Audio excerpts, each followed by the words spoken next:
السما جبيني. فلسطيني فلسطيني فلسطيني ويا نيالي عزيز وراسي بالعالي، وحب بلادي طوالي بدمي وبشراييني. فلسطين ولهون وبس عمودي هالوطن ينمس، أنا روحي فدا للقدس لبي لو تناديني. فلسطيني فلسطيني أنا اللي اسمي يكفيني، أنا الصامد على أرضي ورافع على السما جبيني. فلسطيني فلسطيني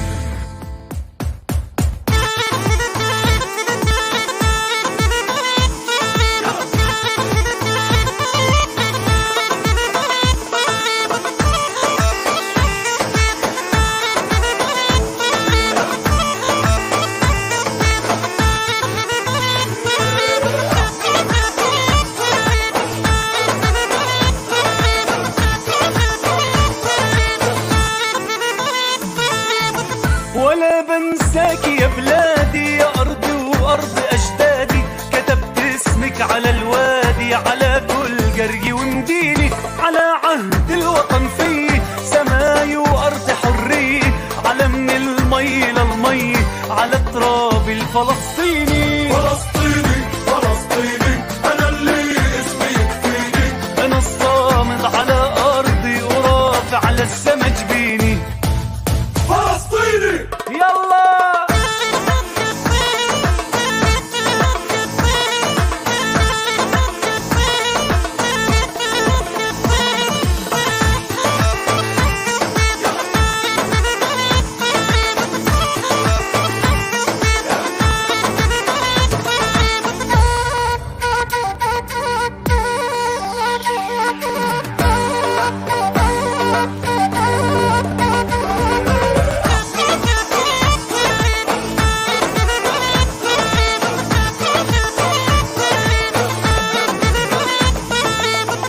أنا اللي داري أفديها بهالدنيا وما فيها، وتطلب روحي أعطيها فداها عمري وسنيني.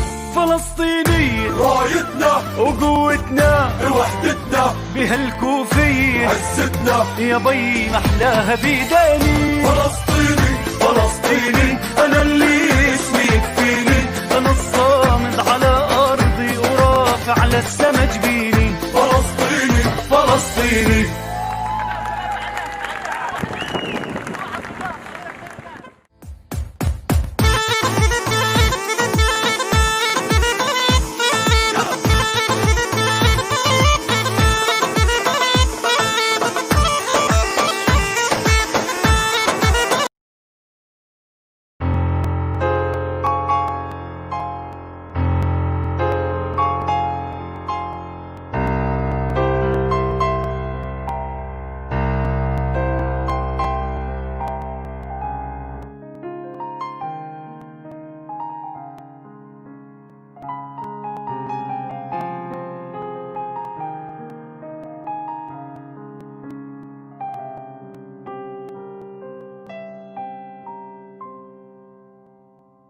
موطني موطني، الجلال والجمال والسناء والبهاء في رباك، في رباك، والحياة والنجاة والهناء والرجاء في هواك، في هواك. هل أراك سالما منعما وغانما مكرما، سالما منعما وغانما مكرما. هل أراك في علاك تبلغ السماك، تبلغ السماك. موطني موطني موطني موطني، الشباب لن يكل همه أن يستقل أو يبيد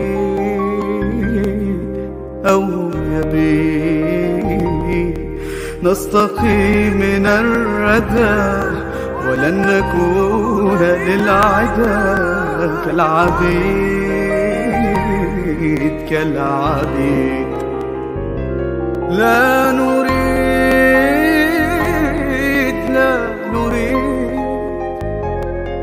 ذلنا المؤبدا وعيشنا المنكدا ذلنا المؤبدا وعيشنا المنكدا لا نريد بل نعيد مجدنا التليق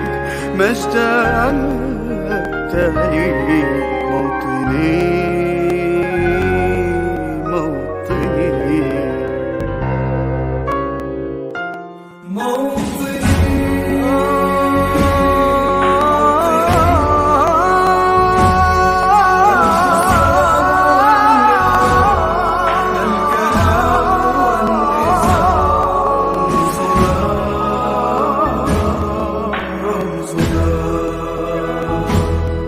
مجدنا وعهدنا واجب من الوفاء يهزنا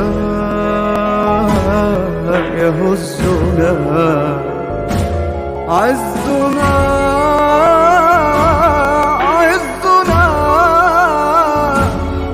غاية تشرف وراية ترفرف غاية تشرف وراية ترفرف يا هنا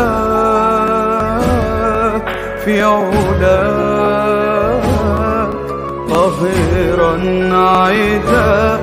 قاهرا عدا موطني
Welcome to Palestine Expo Online.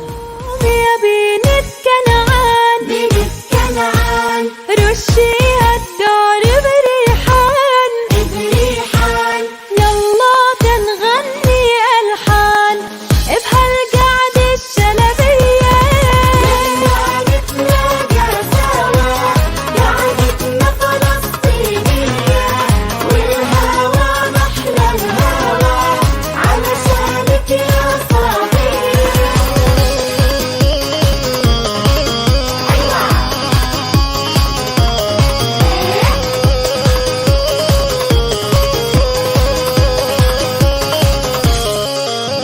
يا صبا يتجمعي عالنبي زيد الصلاة من القدس جايب معي كعكة سمسمنا أذكار من بيارتنا بيافا أنا جبتلكم برتقال عروس البحر يافا على حسنك الله الله والهوى محلى الهوى علشانك يا صبية قومي يا بنت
علشانك يا صبية.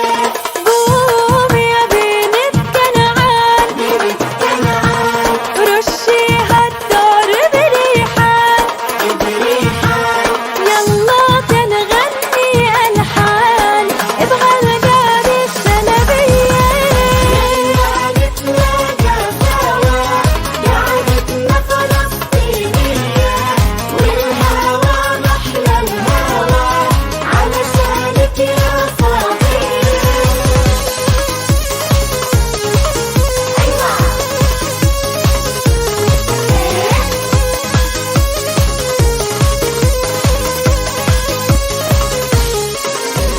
مدوا الأيادي مدوا، حبوا بعض يلا واتحدوا، حبوا بعض واتحدوا، نفدي الوطن ونحبه، هو الوطن في مثله، هو الوطن في مثله.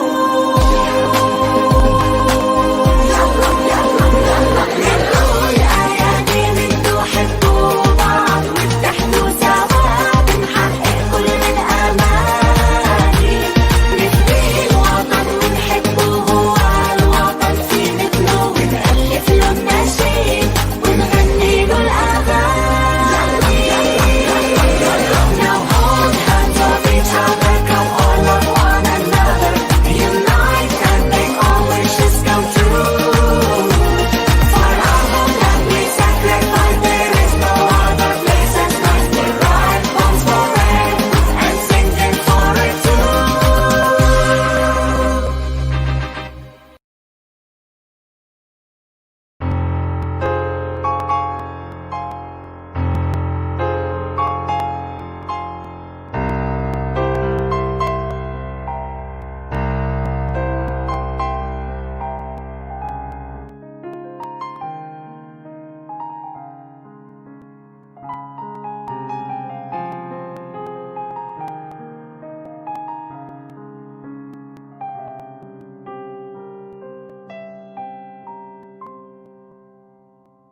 موطني موطني، الجلال والجمال والسناء والبهاء في رباك، في رباك، والحياة والنجاة والهناء والرجاء في هواك، في هواك. هل أراك، هل أراك سالما منعما وغانما مكرما، سالما منعما وغانما مكرما. هل أراك في علاك تبلغ السماك، تبلغ السماك. موطني موطني موطني موطني، الشباب لن يكل همه أن يستقل أو يبيد، أو يبيد. نستقي من الردى ولن نكون للعدا كالعبيد، كالعبيد.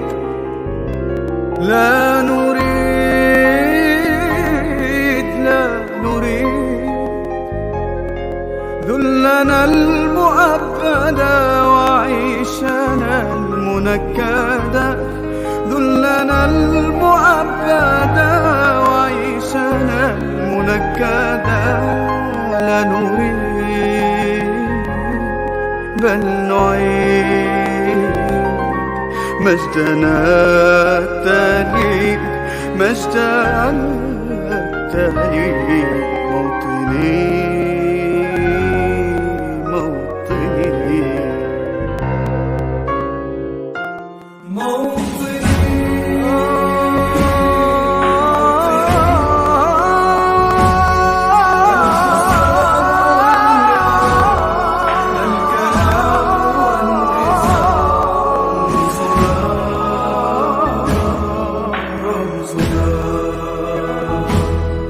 مجدنا وعهدنا واجب من الوفاء يهزنا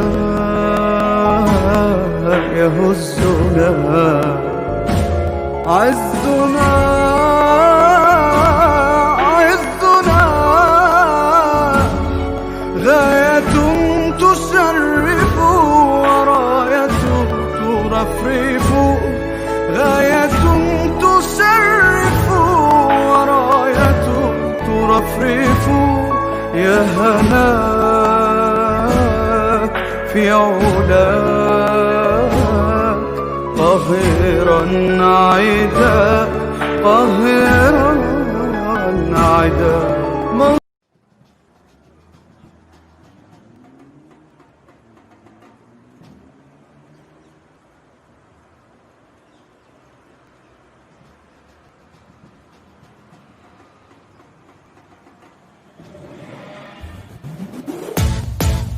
فلسطيني فلسطيني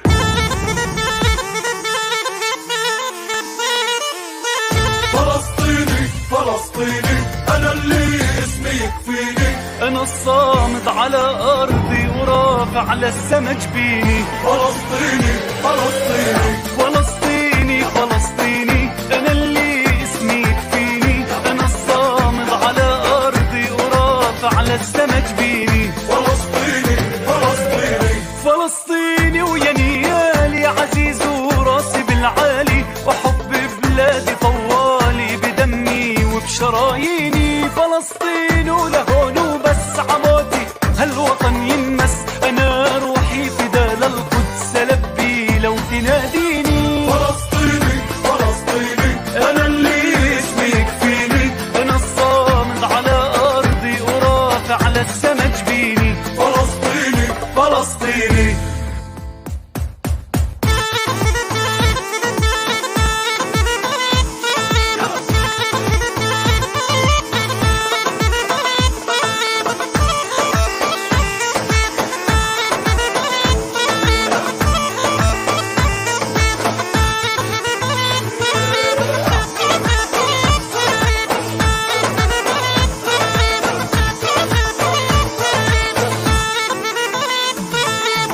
ولا بنساك يا بلادي يا أرضي وأرض أجدادي كتبت اسمك على الوادي على كل قرية ومدينة على عهد الوطن فيه سماي وأرض حرية على من المي للمي على التراب الفلسطيني فلسطيني فلسطيني أنا اللي اسمي يكفيني أنا الصامد على أرضي ورافع على السما جبيني فلسطيني يلا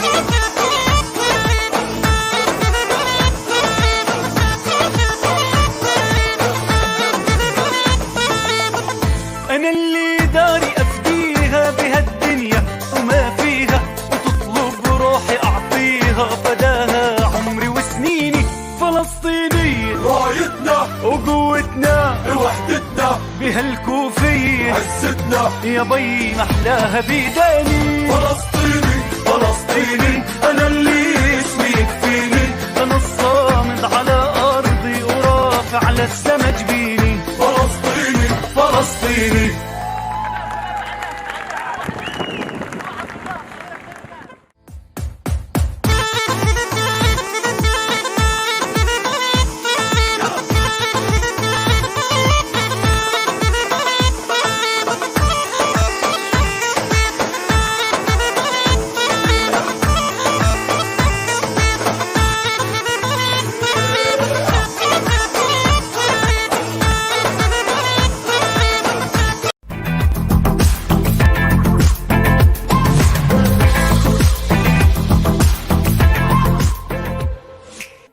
welcome you all to the Palestinian Expo Online, our first time ever online expo.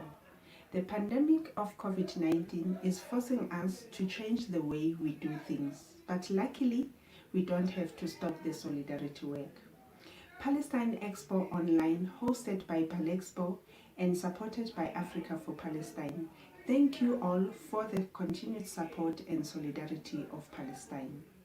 It is now more than ever that the international community speak up against the Israeli apartheid regime.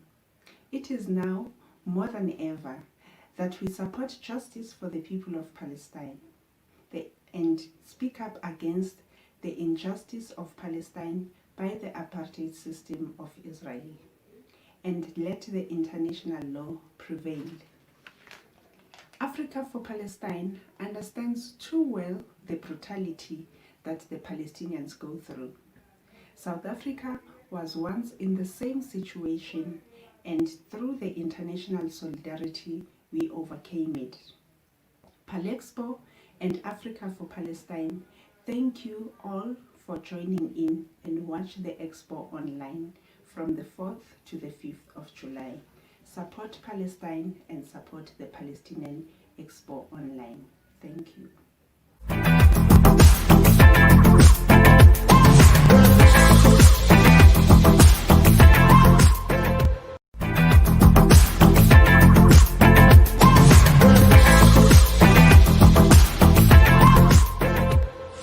Assalamu alaikum.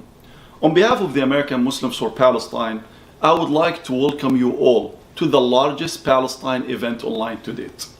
We are honored and delighted to co-host the Palestine Expo 2020. As Palestine advocates, we understand that occupation and apartheid do not pause for an international crisis.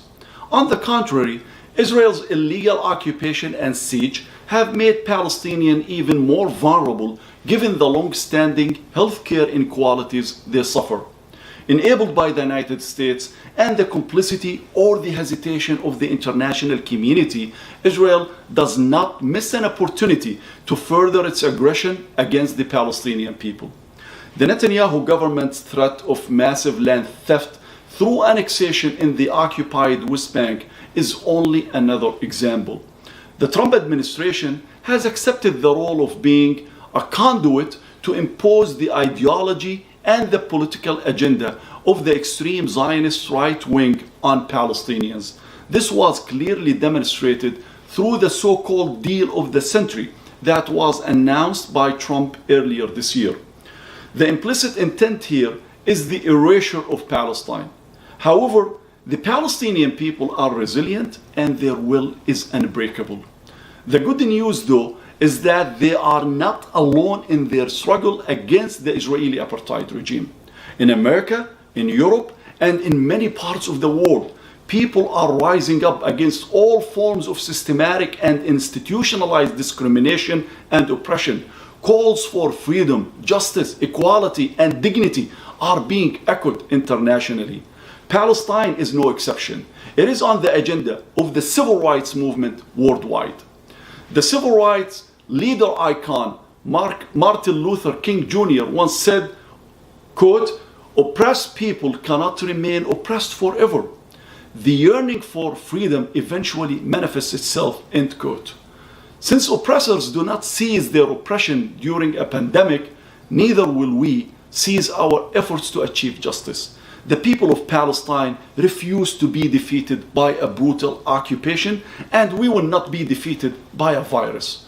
Our faith and resilience will outlast the occupation and the coronavirus. Holding this virtual convention and your participation is yet another testament to that. We wish you 2 days of joy, knowledge, and more steadfastness until Palestine is free. Thank you.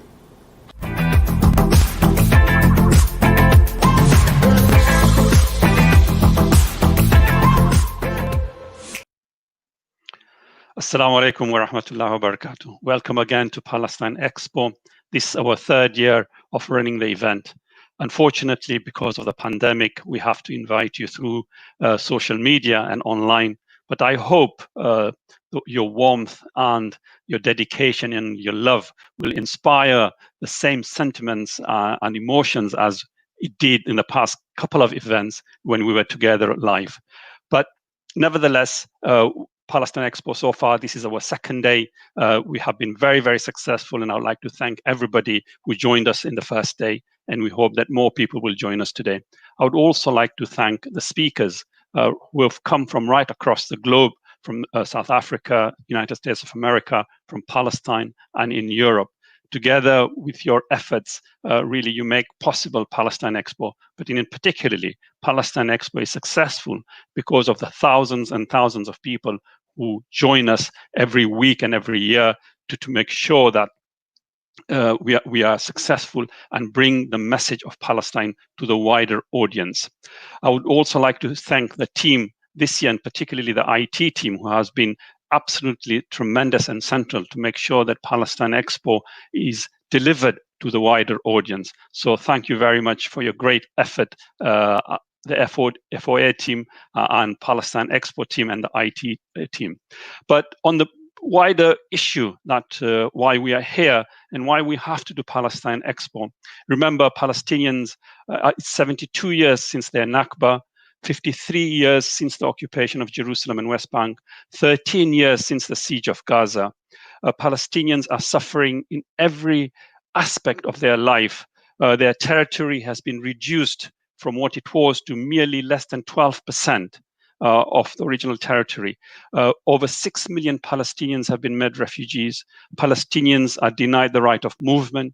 Palestinian homes are randomly demolished. They're imprisoned without trial. Their minors get imprisoned as well. There's deportation orders. Extrajudicial killing are taking place. There's expansion of the illegal settlements. And as I mentioned earlier, there's a great siege on Gaza. These human rights violations means that we, the international community, have a moral and ethical responsibility to make sure that we free an occupied people. And this is something very important. And this, I hope, one message that we can pass through Palestine Expo is that we, as individuals, wherever we are around the globe, we can do something for the Palestinian people. And we hope that together, united, we will create a momentum so that we free our Palestinian people. Just now, we have now a greater problem that is shadowing the Palestinian people, the call by Netanyahu and his government to annex even more land. That means the Palestinians will be wiped out of the map and there will be no Palestinian state or people remaining. So we are in the 11th hour for the cause of the Palestinian history, and we need to redouble our efforts to make sure that the plans to annex, to further occupy their territories, and the continued suffering of the Palestinians is eased. And only we can now help the Palestinian people. And this helping the Palestinian people, remember, it's not, don't think of it as a charity of you doing something for them. What we're trying to do is to bring about some semblance of international law, human rights, respect for the international instruments like the United Nations, the Geneva Convention, so that the global order can be in a more peaceful balance, so that we have respect for law. And through that, individuals and human beings, ordinary people, can get some sort of human right values and they can have some sort of security. So it's a wider thing. The Palestinian issue is a reflection of a wider nature of how the global order should maintain itself and how it should rule. So we have final day of great events. We have one event coming up on annexation, followed by a keynote speech by Jeremy Corbyn. And finally, we have a speech, or rather a seminar on Black Lives Matter and their solidarity with the Palestinian people. But before we go to those events, to kick off today, we have got two groups from Palestine, one called the MIC Band from Jaffa, who have recorded for us live along the coast of Jaffa, a Dabka session, and to bring about the Palestinian history and culture. And the second is we have Al-Fatah Fit, who have been with us in the past two sessions as well. So I would like to really thank them for continuing their efforts and support for us. So let's start off with the Dabka, and I hope you enjoy the day today. But more than that, let's hope that you carry on supporting the Palestinian cause. Thank you very much for joining Palestine Expo. أهلا وسهلا فيكم بمعرض الدبكة الفلسطينية لسنة 2020. Welcome to Palestine Expo 2020 online.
سام ابو علي دوت كوم.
Come to Palestine Expo online.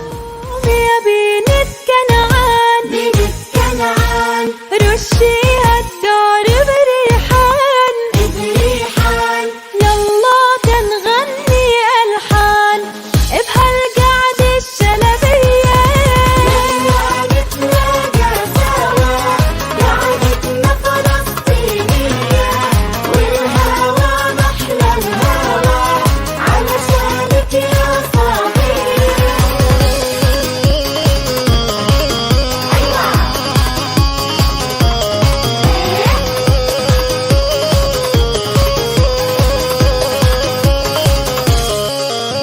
يا صبا يتجمعي عالنبي زيد الصلاة من الجود تشايد معي تعكك سمسم ما أذكر من بيارتنا بيافا أنا جبتلكم برتوقة عروس البحر يافا على حسنك الله الله والهوى محلى الهوى علشانك يا صبية قومي يا بنت كنعان بنت كنعان رشيها الدار بريحان بريحان يلا تنغني ألحان بهالقعدة الشلبية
الأيادي مدوا حبوا بعض يلا واتحدوا حبوا بعض واتحدوا نفدي الوطن ونحبه هو الوطن في مثله هو الوطن في مثله الأيادي مدوا حبوا بعض واتحدوا سوا بنحقق كل الأماني نفدي الوطن ونحبه هو الوطن في مثله ونألف له النشيد ونغني له الأغاني Now hold hands of each other, come all love one another, unite and make all wishes come true. For our homeland we sacrifice, there is no other place as nice. We'll ride bombs for it and sing it for it too.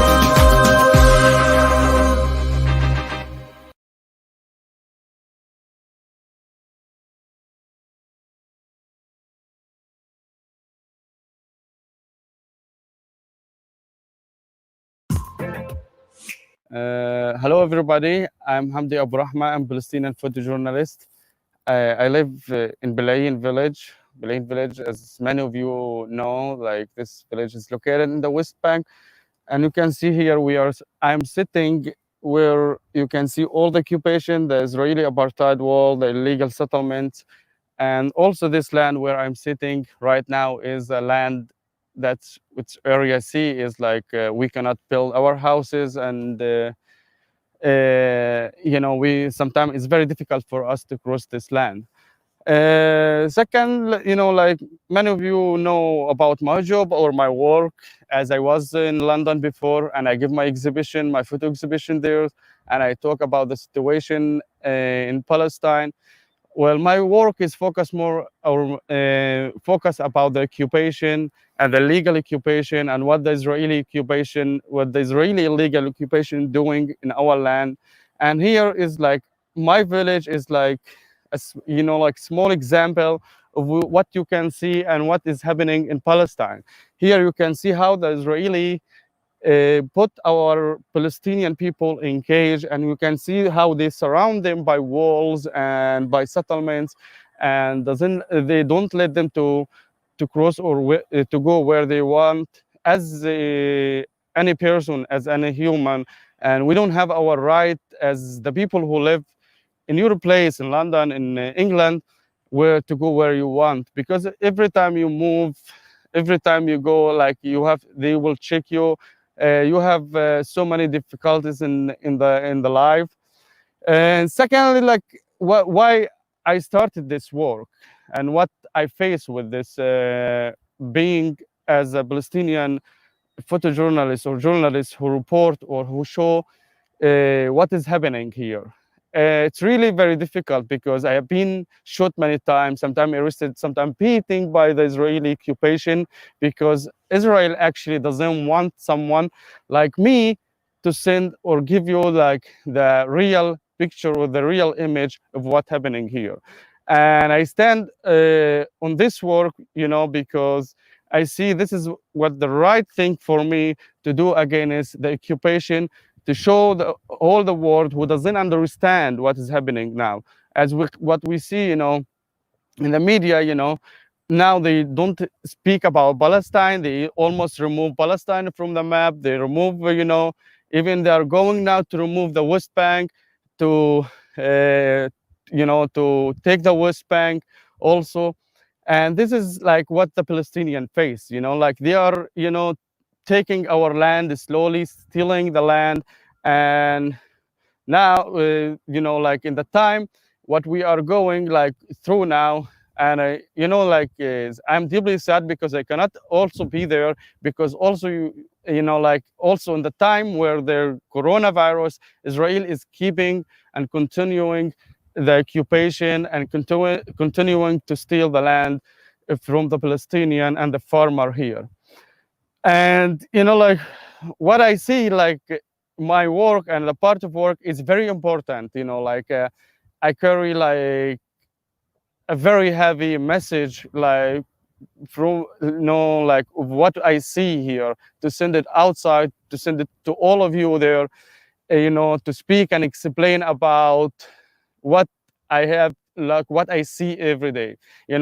It's sometimes it's very difficult for me to continue this work, but as a Palestinian, I should continue my work and keep going till we have our justice and our freedom, and till Palestine, till all the Palestinian and Palestine will be free. And I hope next time I will be able to come and to show my work, to meet all of you there, and to like to show more what I more of my work and what I can do like here. And I hope that's all what I carry, and this is my message. And I hope like to be there soon. In my life, like I never wanted to be part of this conflicts, like I never wanted to be, like I never even thought to become photographer. But I found in this machine, in this camera, what I couldn't find in other thing, because I find like this is the thing that I could show what I see, even if like every day in my life, to other people who doesn't see this. Because sometimes it's difficult for people to come and see what is happening in Palestine, but I think like someone who live here and face the occupation and face everything could cover and could take pictures or document this, the occupation, and show what other people doesn't understand, because many people doesn't know like so much about Palestine. And I hope this camera will also help me and push me to show more and more about what I'm facing. Pictures, why the pictures is very important for me, and what I see through them, like sometimes, like you don't just only take pictures of the occupation, like you take sometimes art pictures, which is like mean for you so much, like after you look at them, like photography is very a big, word, and like I become photographer because I loved it. I love these things, and I hope I will be continuing this work, till the rest of my life. I always try to take picture for the human side of the Palestinian. Like sometimes, like I know many people, they just see like pictures of conflicts and what's been going on, like killing and things. But I try to focus more on the humanity. I try to show like the part of the life of the Palestinians. I try to show them how they live and how they, like the thing that they don't even see in the media, because normally media is focusing about the news, but sometimes I focus more about the human side of the Palestinian. I would try to make the people to understand who live here also humans who are fighting for their justice and freedom, and they're really trying to live in peace.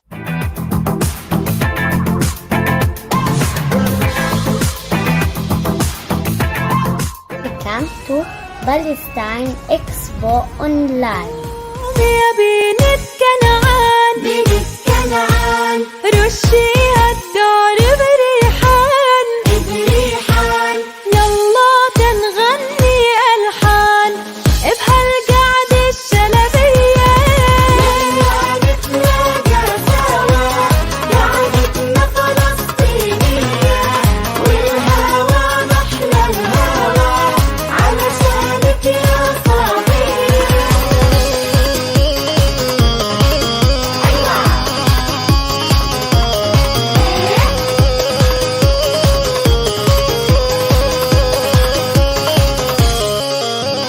يا صبا يجمعي عنا بيزيد الصلاة من القدس جايب معي كعكة سمسمنا أذكار من بيارتنا بيافا أنا جبتلكم برتوقة عروس البحر يافا على حسنك الله الله والهوى محلى الهوى علشانك يا صبية قومي يا بنت كنعان بنت كنعان رشيها الدار بريحان يلا تنغني ألحان بهالقعد الشلبية نتلاقى سوا قعدتنا فلسطينية والهوى محلى الهوى علشانك يا صبية.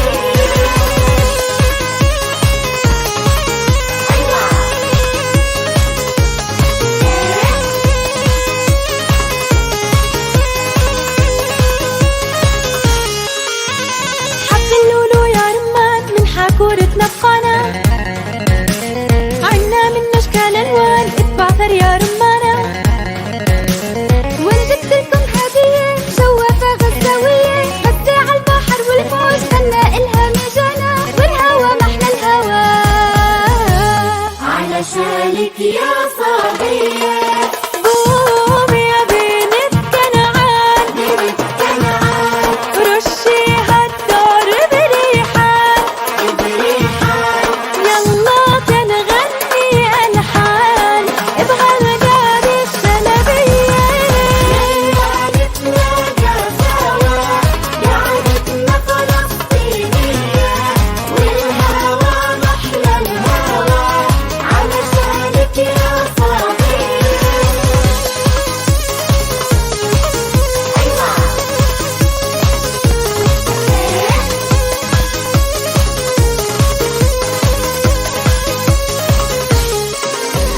مدوا الأيادي مدوا حبوا بعض يلا واتحدوا حبوا بعض واتحدوا نفدي الوطن ونحبه هو الوطن في مثله هو الوطن في مثله.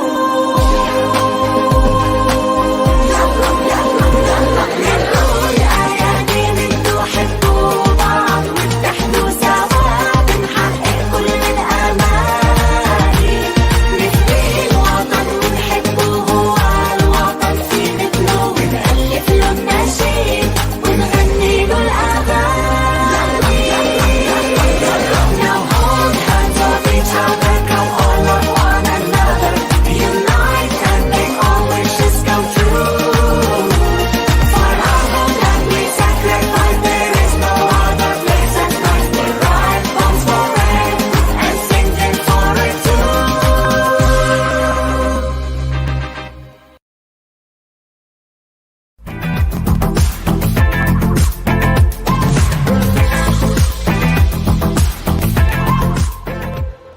أنا اسمي الفنان الفلسطيني وائل ربيع، أعمل في مجال الفن التشكيلي منذ سنوات. أمتلك موهبة الرسم والتي أسخرها في خدمة قضيتي من خلال أعمالي الفنية المتنوعة والتي تصور البيئة الفلسطينية والقضية الفلسطينية من أبعاد مختلفة.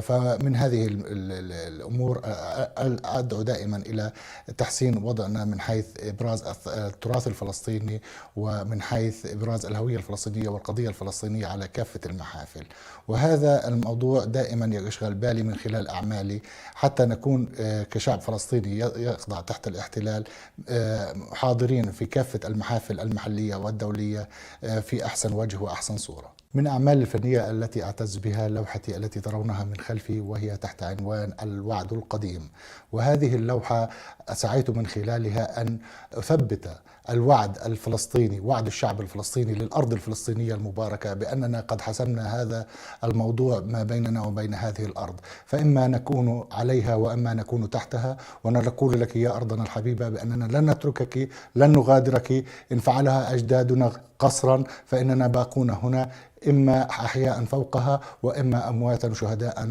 تحتها. وكذلك فإنني من ضمن العناصر التي وردت في هذه اللوحة هي طاحون الرحى، والتي تمثل جزءا من تراثنا العربي الفلسطيني الأصيل. فهذه الطاحون هي تدور وتعطي القمح، وأرضنا ولادة وليست عقيمة، وهذه الطاحون ستبقى تدور إلى حين أن يتم التحرير إن شاء الله، ويكون لنا لقاء جامع للشعب الفلسطيني على أرضنا يجمع شتاتنا من الداخل والخارج. وأيضا هناك عمل آخر من أعمال الفنية الذي أرى فيه قد بذلت جهدا كبيرا فيه، وهي لوحة بعنوان جسر العودة. هذا الجسر الذي شكل عبر مسيرة حياة الشعب الفلسطيني ذكرى مؤلمة تتعلق في موضوع التهجير وموضوع النكبة. الآن هذا الجسر يحتل حيزا كبيرا في أحلام الشعب الفلسطيني، بحيث يكون مثارا لأحلام العودة والرجوع إلى أوطاننا. فنرى في هذه اللوحة طفلين، أحدهما فلسطيني والآخر طفل أردني، وقد كسرت الحواجز، ويعبرون من خلال هذا الجسر الخشبي القديم إلى فلسطين مباشرة، وكأن القدس تلوح في الأفق من أمامهم. فإننا نرى أن موضوع الحلم الفلسطيني ما بين الأمل وما بين الألم حاضر في هذا العمل.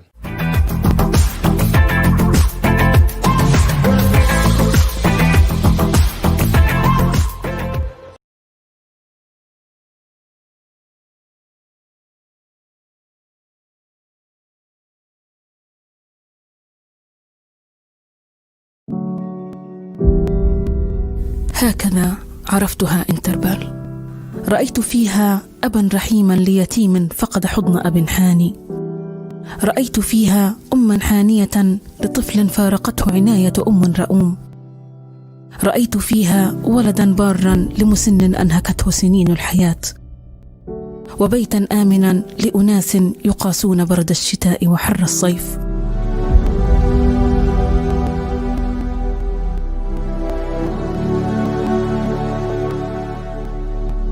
على أرض فلسطين الصمود رسالة إنسانية حية كتبها الصندوق الفلسطيني للإغاثة والتنمية في حياة الكثيرين من الأطفال العاجزين عن العيش غيرهم من أطفال مجتمعهم.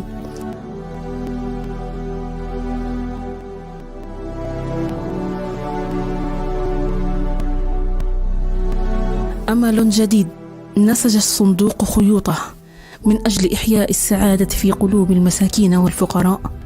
تعلمت على يديه أن الإنجاز الحقيقي في حياة كل منا هو ما يحققه الإنسان من أمل في حياة غيره، ليس ما يحققه في حد ذاته وحسب.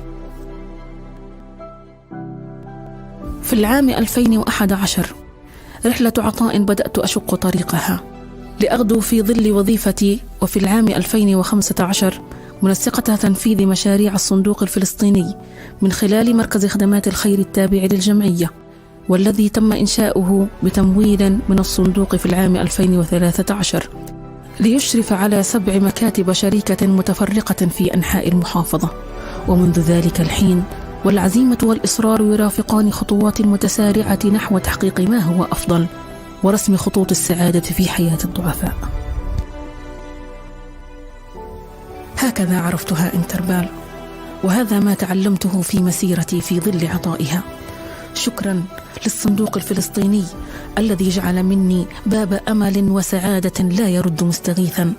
شكرا للجمعية الخيرية الإسلامية، فقد صنعت مني موظفا دؤوبا يسعى وراء الحلم بحياة فضلى لكل يتيم أو فقير بائس.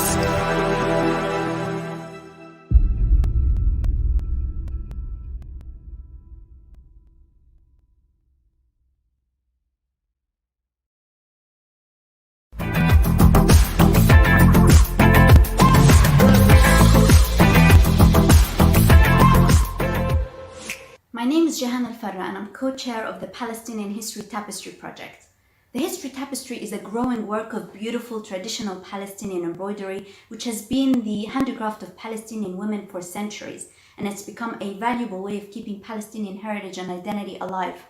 The illustrative panels of the tapestry aim to record the history of Palestine, and there are now 100 panels which tell the story of the indigenous people of Palestine from Neolithic times to the present day.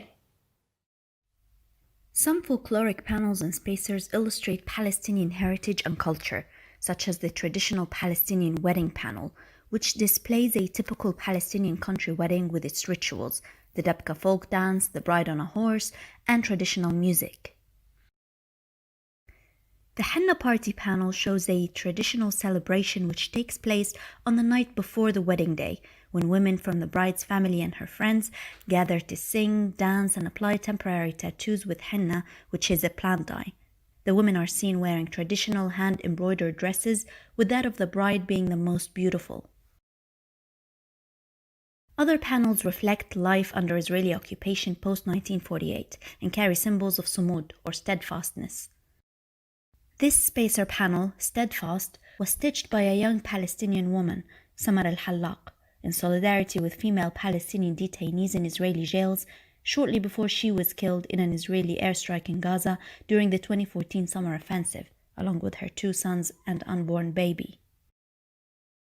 Another panel from the 2014 offensive memorializes the 4 Bakr boys, Ahad, Zakaria, Muhammad, and Ismail, who were playing on the Gaza beach on 16th of July and were killed by fire from an Israeli gunboat. An Israeli artist created an image of the boys to honor their tragically short lives, depicting a lone soccer ball in the surf, with the shadows of the 4 children playing nearby. Historical panels embrace a wide span of history and include the Nativity Scene panel, which was stitched in Beit Jala and Bethlehem on raw silk using the ancient Tahriri method of stitching, which is unique to Bethlehem, depicting the birth of Jesus. The British Mandate period and Britain's role in Palestine's modern history and Israel's ongoing occupation has also been depicted with key events, including the Balfour Declaration, in which the Foreign Secretary declared the British government's support for the establishment of a national home for the Jewish people in Palestine. Britain's capture of Jerusalem following the defeat of the Ottoman Empire in World War I is also illustrated, as well as the handover of Palestine to the first High Commissioner for Palestine, First Viscount Herbert Samuel, a Jewish Zionist, who signed a receipt acknowledging he had received one Palestine complete 100 years ago. This panel of the Key of Return symbolizes the right of Palestinian refugees to return to their homes from which they were forced out in 1948, as recognized by the United Nations General Assembly Resolution 194, which was adopted on the 11th of December 1948. The Palestinians took their house keys with them, convinced that they would come back after a week or 2 and reopen their front doors. The keys have been passed on from generation to generation as a reminder of their lost homes and as lasting symbols of their right of return.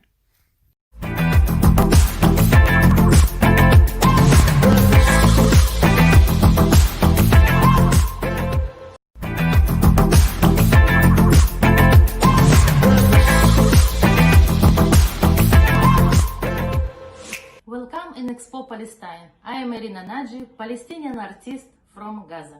My love for Palestine and its culture was reflect the life of Palestinian people and their suffering, as well as most important historical and architectural buildings in Palestinian cities. Here are some of my paintings.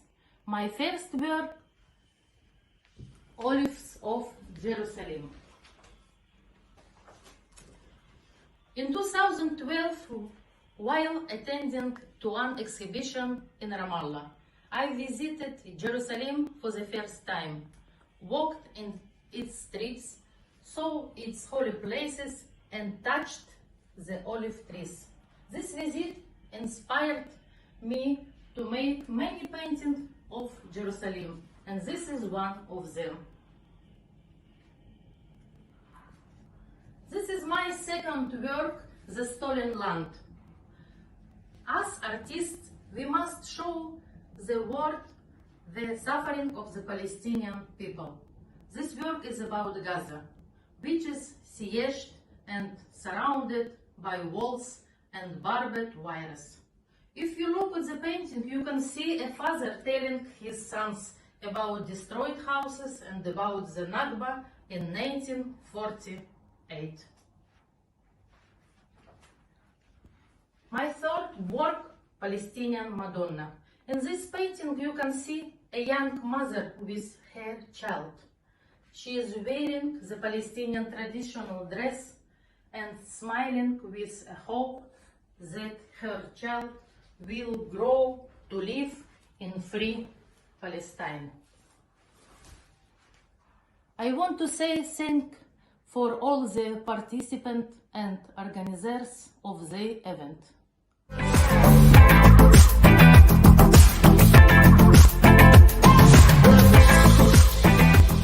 Welcome in Expo Palestine 2020. I am Maher Naji, a Palestinian artist from Gaza. Through my paintings, I am at making a documentation of Palestinians' life under occupation, as well as keeping our heritage from extinction. This painting called Dream Termination.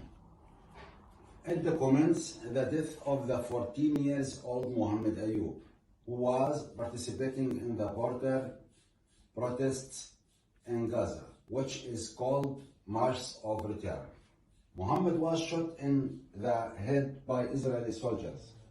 When he fell down, people found a letter written on his pants, maybe the first letter of his beloved girl's name. Mohammed may had a lot of dreams with her, but the Israeli gunshot terminated his dream forever. This one is called Palestinian Women. It reflects a moment of the Palestinian women's life. The Israeli occupation stole Palestinian lands and then moved to steal its history and heritage. We should maintain our culture, heritage, and history and pass it on to next generations so that the Palestinian question stays alive in our souls and minds till we get our freedom. Thank you for everyone.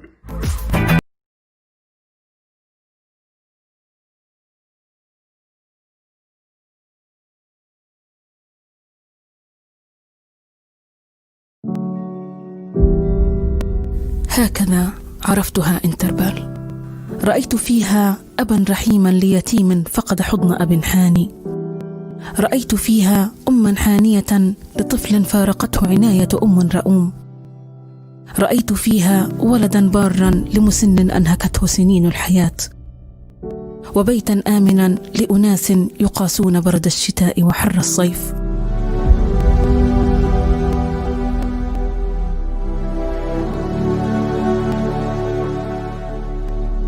على أرض فلسطين الصمود رسالة إنسانية حية كتبها الصندوق الفلسطيني للإغاثة والتنمية في حياة الكثيرين من الأطفال العاجزين عن العيش غيرهم من أطفال مجتمعهم.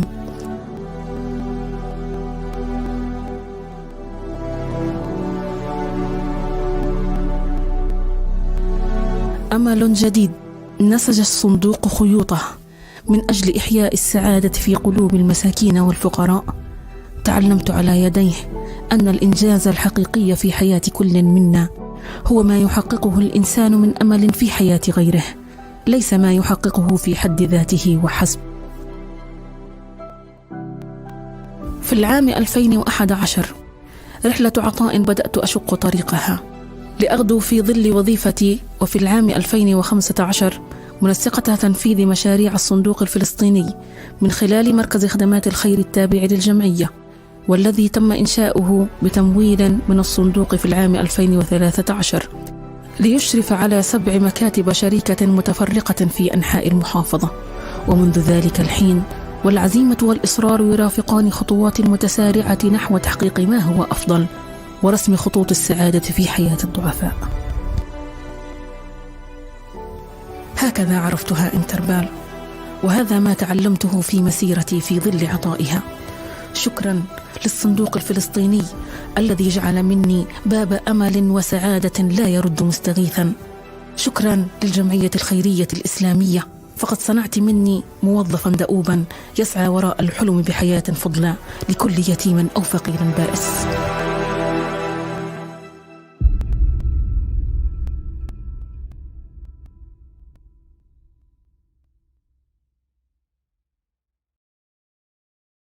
Welcome to Palestine Expo Online.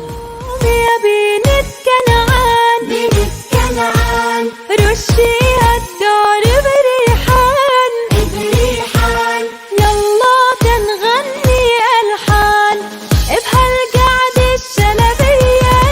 يلا نتلاقى سوا قعدتنا فلسطينية، والهوا محلى الهوا علشانك يا صاحبي.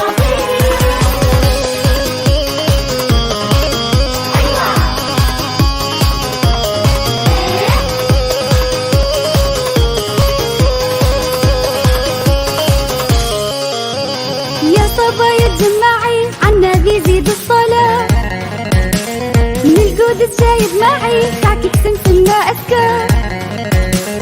من بيارتنا بيافا أنا جبتلكم برتوقة، عروس البحر يافا على حسنك الله الله، والهوا محلى الهوا.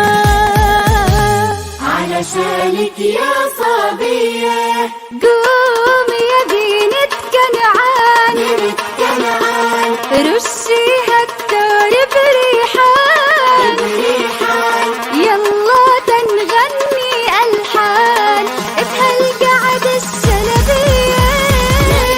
نتلاقى سوا قعدتنا فلسطينية، والهوا محلى الهوا علشانك يا صبية.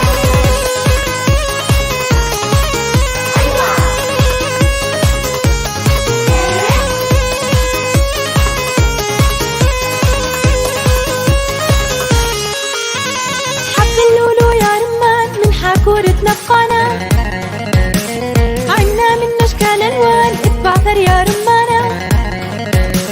ونجبتلكم هدية شوافة غزاوية، غزة عالبحر والموج هنا إلها مجانا، والهوا محلى الهوا.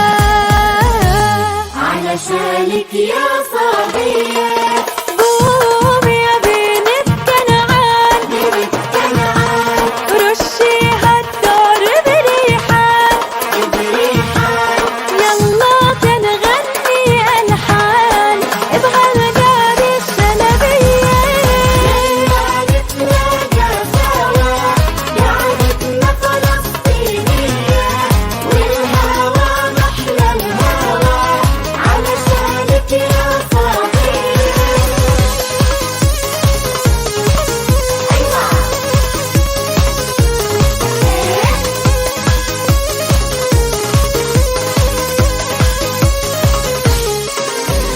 مدوا الأيادي مدوا، حبوا بعض يلا واتحدوا، حبوا بعض واتحدوا. نفدي الوطن ونحبه، هو الوطن في مثله، هو الوطن في مثله. مدوا الأيادي مدوا، حبوا بعض واتحدوا سوا، بنحقق كل الأماني. نفدي الوطن ونحبه، هو الوطن في مثله، ونألف له النشيد ونغني له الأغاني. Now hold hands of each other, come all love one another, unite and make all wishes come true.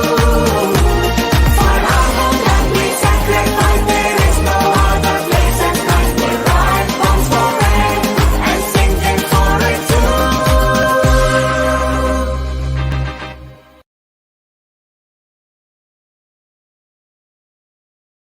Welcome to Palestine Expo Online. يا بنت كنعان، رشيها الدار بريحان، يلا تنغني ألحان بهالقعدة الشلبية. نتلاقى سوا قعدتنا فلسطينية، والهوا محلى الهوا علشانك يا صبية.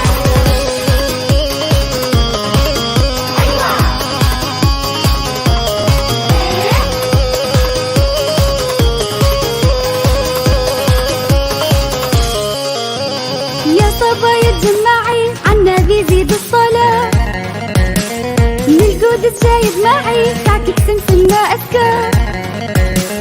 من بيارتنا بيافا أنا جبتلكم برتوقة، عروس البحر يافا على حسنك الله الله، والهوا محلى الهوا.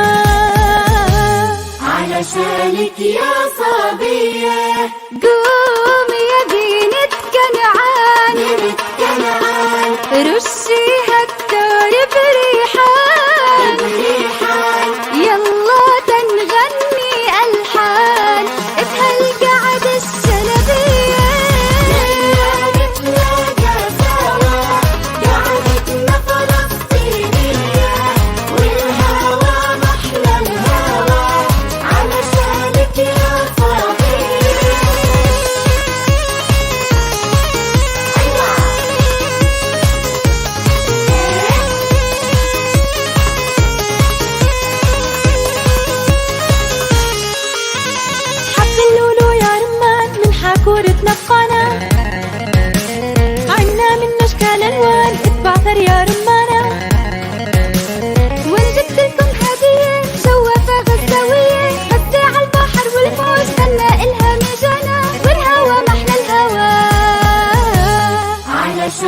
يا صبية قوم يا بنت كنعان رشي هالدار بريحان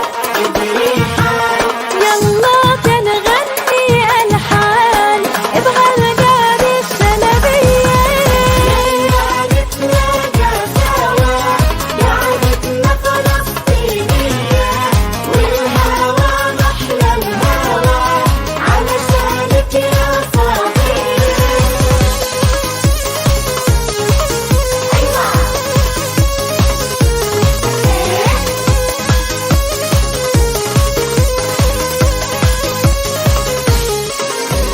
مدوا الأيادي مدوا حبوا بعض يلا واتحدوا حبوا بعض واتحدوا نفدي الوطن ونحبه هو الوطن في مثله هو الوطن في مثله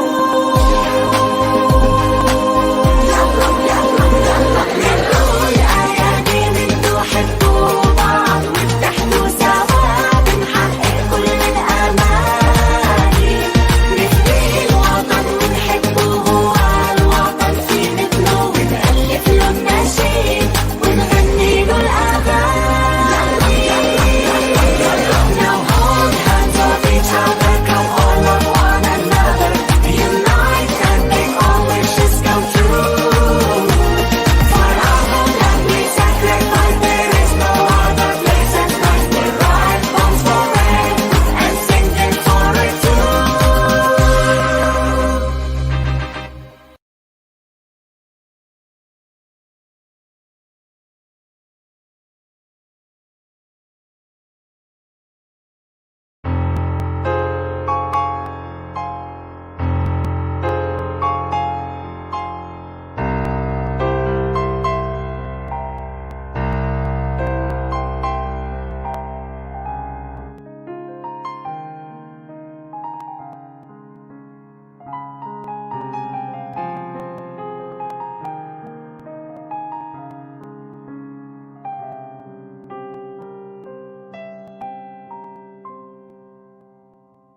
موطني موطني الجلال والجمال والسناء والبهاء في رباك في رباك والحياة والنجاة والهناء والرجاء في هواك في هواك هل أراك سالما منعما وغانما مكرما سالما منعما وغانما مكرما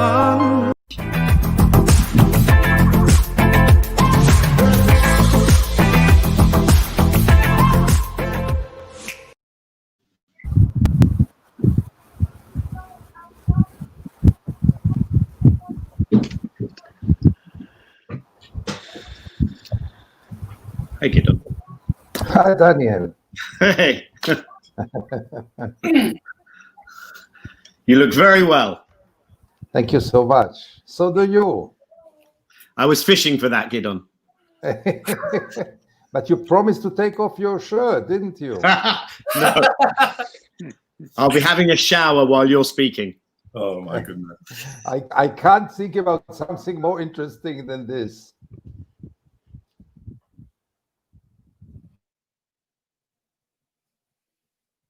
I understand we're going live soon, so can you all hear me? Can you hear me? I can hear you. Just a sec. Hello? Great. Hello? Do you know if there's a way we can all see each other? I think we're live now. Okay. Good morning, everyone. Assalamu alaikum. Good morning, good afternoon, good evening. I know this is going out to all corners of the earth, and there was a record number of people dipping in yesterday. So welcome to Palestine Expo Online. My name is Kamel Hawash, and I will be the chair for this particular panel. And the title of the panel is Resisting Annexation. Just a little bit about myself. I'm a British Palestinian academic and writer and the chair of the Palestine Solidarity Campaign. I'm from Jerusalem, as both of my parents were born in Jerusalem before Israel was created. And one of my biggest regrets in recent years is that I was not able to take my father to be buried in his hometown. Whereas those of you who've been following the news in the UK recently, Robert Maxwell, whose name has been mentioned a couple of times, was buried in Jerusalem. Because of my activism, I was denied entry at Tel Aviv airport in April 2017, so I'm unable to go back to Jerusalem at the moment. And I have elderly relatives that will now die, who I will not see before that happens. My own mother lives with me here in Birmingham, and she can't return to Jerusalem, but any Jewish lady from Birmingham with no connection to historic Palestine can get on a plane after the COVID crisis and claim nationality and citizenship and live there forever after. I always say peace will come to the Holy Land when my mother, Munira, can return to Jerusalem. Now a brief introduction to the topic that before us today.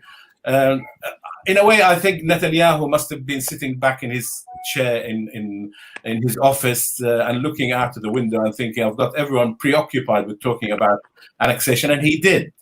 The 1st of July was the date when annexation was to be announced, but that date came and went, and he didn't make any announcements, either about when or the extent of the annexation plans. I know that TV stations around the world had lined up panels to discuss the issue when the announcement came. Columnists with pens at the ready in all languages were available to analyze and comment on the announcement. Was it what was expected? Was it option 1, 2, or 3? What happens to the Jordan Valley and the settlement blocks? Will the Americans approve what he announces, or have they already given the green light to what Netanyahu announced? And what is the difference between extending sovereignty and annexation? Of course, a lot of these questions remain unanswered, as Netanyahu did not make an announcement on the matter and hasn't done so to this day. I checked just before going on air now. So, but the reality is, here we go again. Just like in 1917, external powers deciding the fate of Palestinians without them in the room. If they were to be in the room, it would have been first having agreed to the deal of the century, which they said would be unacceptable, and are then bizarrely there to help draw the lines around the Bantustan they could live in and live with. The Palestinian leadership rejected this, and Palestinian President Abbas announced that the PA was no longer tied to the agreements which had been signed with the Israelis and the Americans.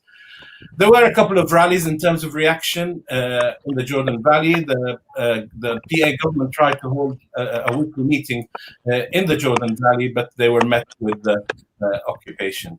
But they rejected that extension plan, and they have lots of representatives speaking of the Israelis, including the EU, who said that this would be against international law. But there are now more questions to answer. Why did he not proceed with the annexation? This is Netanyahu. Was it internal disagreements within the government? Was it disagreements amongst the American administration itself?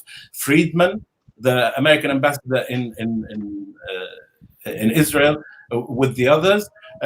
Or was it disagreements between the American administration and the Israeli government about where the lines would be drawn?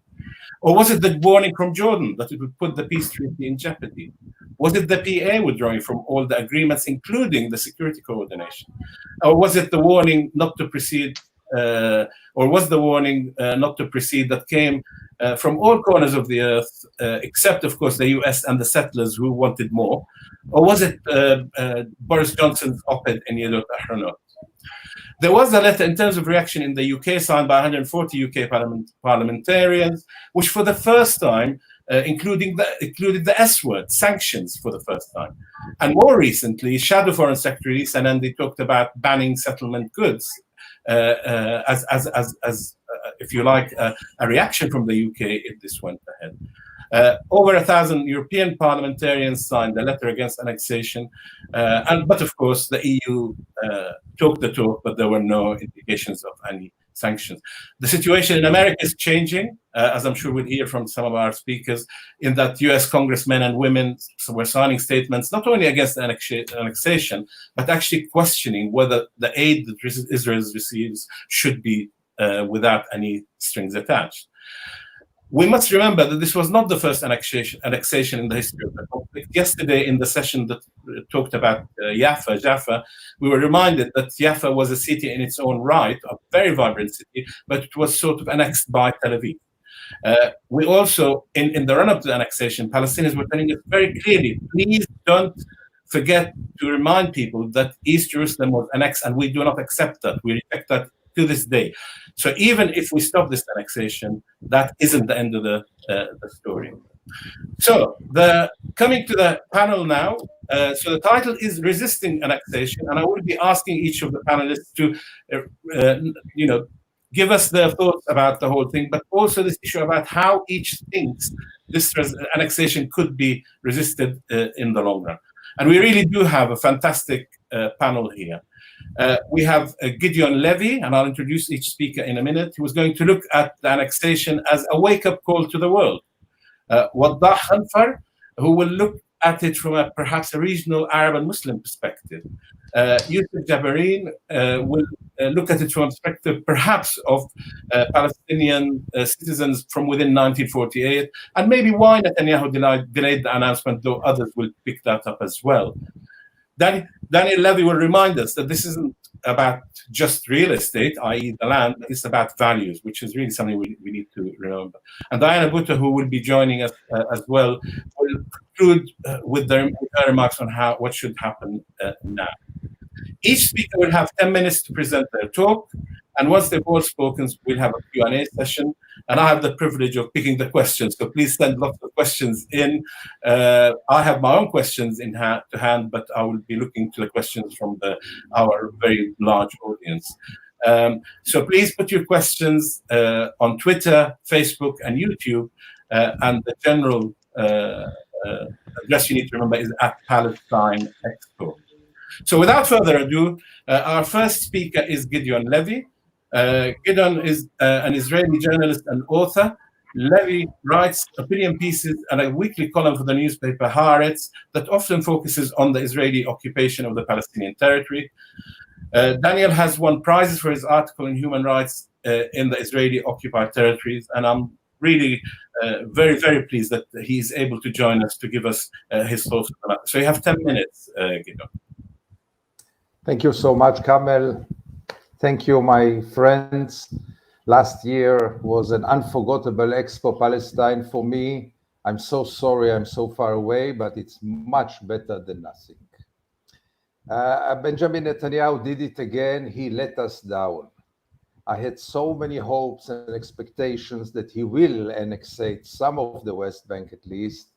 And unfortunately, it seems that except of maybe some kind of symbolic annexation, we will not witness a real annexation. And I'm speaking in one way, in an ironic way, but not totally. Because let's put things in the right framework. The Israeli annexation started a long time ago. It started 53 years ago, if you want, 100 years ago, but if we are talking about the West Bank, it started 53 years ago. Much before Benjamin Netanyahu even dreamed to become Israel's prime minister. And ever since then, and this must be very clear, there were two parallel phenomena, so developments. On one hand, everybody in Israel and in the world believed that the occupation is a temporary phenomenon.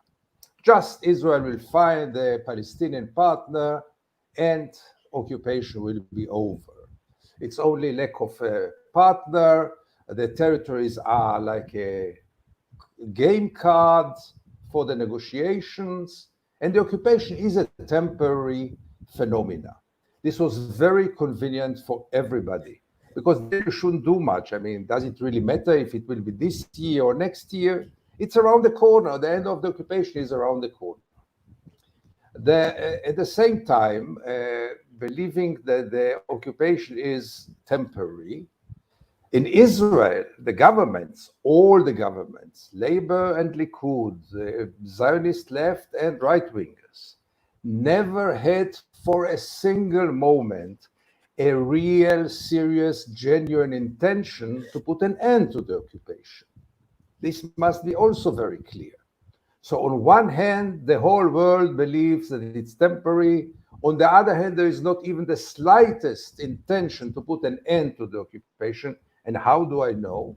Very simple, because Israel never stopped the settlement project, and no Israeli government was ready to stop the settlement project, and anyone who builds there has no intention to return it.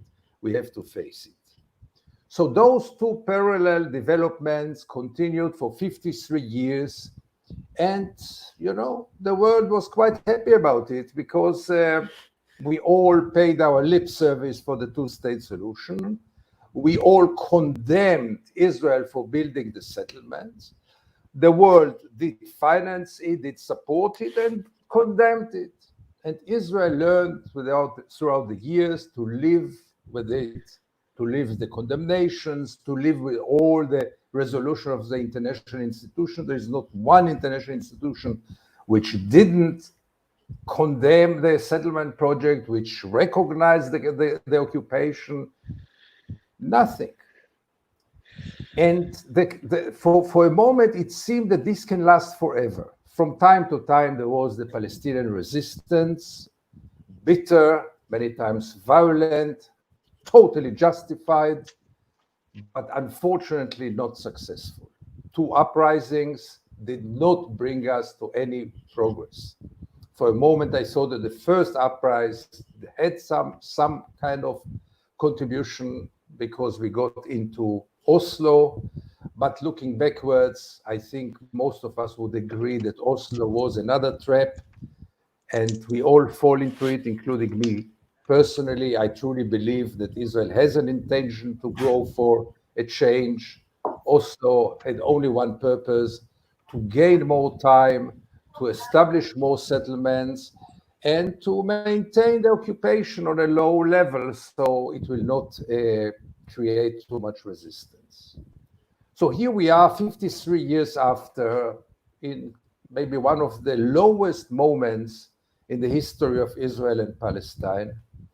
I think the Palestinians are at the worst moment ever since 48, I must say. Divided, lacking of spirit, still bleeding from the Second Intifada, lacking of leadership, and above all, the world around us seems to be quite sick and tired, has other issues. The Arab world, as usual, is paying the lip service. The EU is paying some lip service. But by the end of the day, Israel of the last years realized that it can do whatever it wants and not pay any price and not be accountable for anything. This might continue. So I was looking, me personally, for something to shake this status quo, which was never a status quo, because Israel kept on building settlements while everyone was talking about status quo.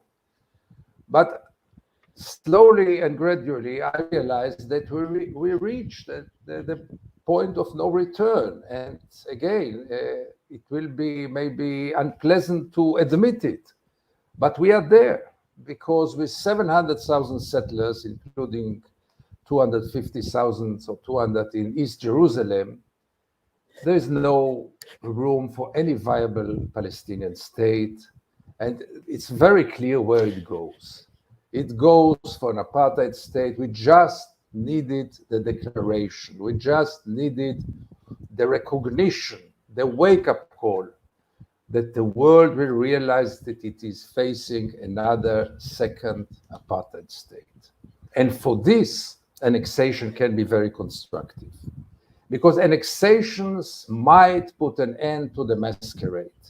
It might put an end, above all, to the lie that the occupation is temporary. Nobody can claim it anyhow after 53 years. But once Israel declares annexation, it says also officially that it has no intention to put an end to it. What is more of a wake-up call? And here comes the main thing, which we have to remind ourselves again and again. When Israel annexates territories, it has no intention to give equal rights to the Palestinians living there. Not only this, the Palestinians, as usual, are totally excluded from the process. This peace plan was formulated between Jews in America and Jews in Israel. By the way, the Jews in America were more extreme and more right-wing and more racist and more nationalistic even than the right-wing Jews in Israel. But the outcome has nothing to do, neither with Palestine, even not with American interest, by the way. But we have it in front of ourselves, in front of us, and that might become a moment of truth. Because I don't see, I must say, and maybe I'm too optimistic, but I can hardly see Europe and a new administration in the United States just ignoring the annexation, as it did ignore the settlements, as it did ignore the attacks on Gaza, as it did ignore so many violations of international resolutions and human rights. So for a moment, I had a hope that this annexation will be this wake-up call, will end the masquerade, will end the bluff, and put a challenge to the world, to Israelis, to Palestinians, to the PA, to all of us. Things are not as they used to be. And this convenient life, not for the Palestinians, but for all the others, of living with the occupation and feeling as if it's not existing, comes to its end. I guess some of those things are postponed now, but maybe still there will be some kind of declaration. Our session deals with resisting the annexation. I think the best way to resist the annexation is to use it as a tool for changing the discourse, for changing the international discourse, changing the Israeli discourse, the Palestinian discourse. That's the time to admit that the settlers won, the settlements are there to stay, the occupation is there to stay, and to start a new struggle. The only struggle can really lead us for justice, I believe. I'm not very happy about it, but I don't see any other struggle but the struggle for equal rights. We have to change the language and start to speak. Some of us do it for a long time, including people in this session. But I think that's the time to recruit Europe, to recruit maybe the new administration in the United States into this new discourse. We are fighting about the choice between two regimes in Palestine.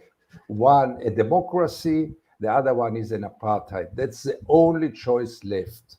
And I think that once we'll face it, once we'll present it to the world has to answer, are you ready for a second apartheid state? And if you are not ready, and that's the main question, are you ready to use the same means, the very same means that we used against the first apartheid state so successfully? Are you ready to use the same facing another apartheid state? So for me, and by this I include, because I see my precious 10 minutes are over, for me, declaring annexation is declaring Israel as an apartheid state. Declaring Israel as an apartheid state must ring a bell to anybody who is conscious in the world. Thank you very much indeed for using your 10 minutes so effectively. Thank you very much indeed. Lots of food for thought there, but we move straight on to the next presentation, which will be related to a regional Arab and Muslim perspective, as well as other issues that Waddah may have picked up and wants to talk about from Gideon's initial presentation. So Waddah Khanfar is the co-founder of the Sharq Forum and the former Director General of Al Jazeera Network. He's been named as one of Foreign Policy's top 100 global thinkers of 2011, as well as one of the Fast Company's most creative people in business of the year. We're delighted to have you with us, Waddah, and the floor is over to you. Thank you very much. Now, actually, what I have heard now is fantastic. Thank you, Gideon Levy, for your magnificent remarks. And I would like to take the word discourse. And I would like to give direct answer to the following questions. Are the Arabs at this moment in history quiet about Palestine because Palestine has become secondary in their thought? Or there are other conditions that led the Arabs, the so-called Arabs, because, you know, I want to define what does the Arabs mean, because whenever I read about this story of annexation, I find a lot of analysts, especially, of course, in Western media, saying that the Arabs are neutral about this, or the Arabs are, you know, in a shy way are resisting this, but no one is trying to take a stance. Of course, they are referring to the official stance of most or some of the Arab governments. Now, the question which I would like really to bring to your attention, the psychology of the Arab world since 1917 until today has never been explored in a proper manner by researchers or analysts or strategists, because the psychology of the Arabs is reduced all the time to certain political stance taken by leaders and governments. Now, most of these leaders and governments, as you know, have never represented the actual interest or the actual stance of the Arabs or the population or the masses or the collective memory of the people who call themselves Arabs.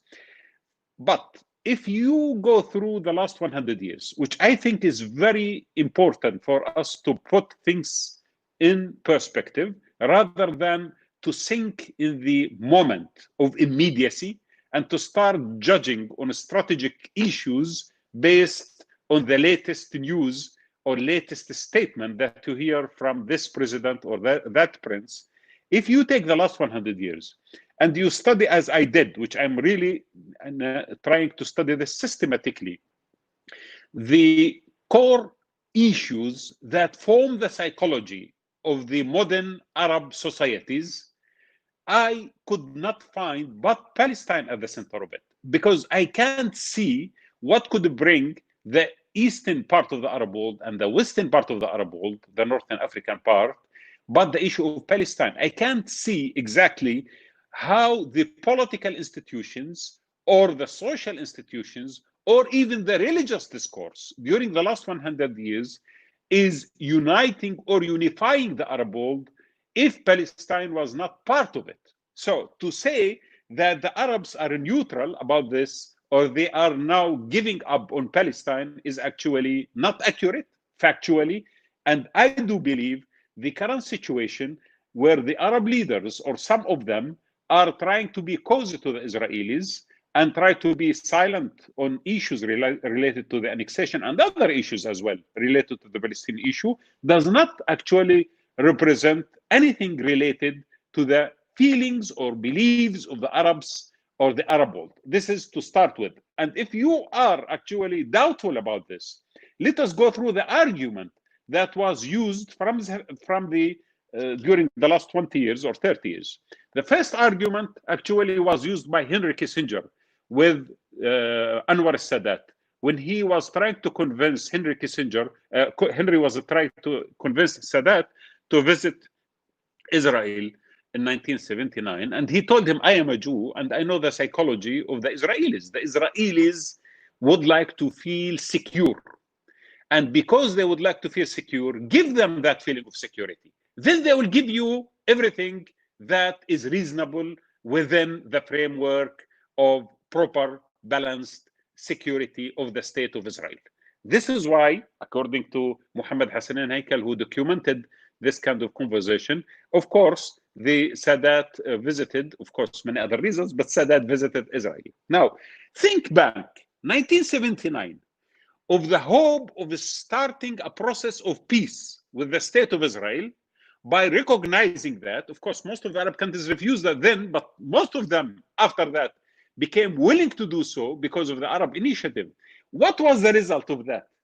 Every time the Arab official stance is taking a stance positively towards the peace or normalization with Israel, the Israelis take another stance that forces people to re-examine their first stance. Now, Camp David was signed.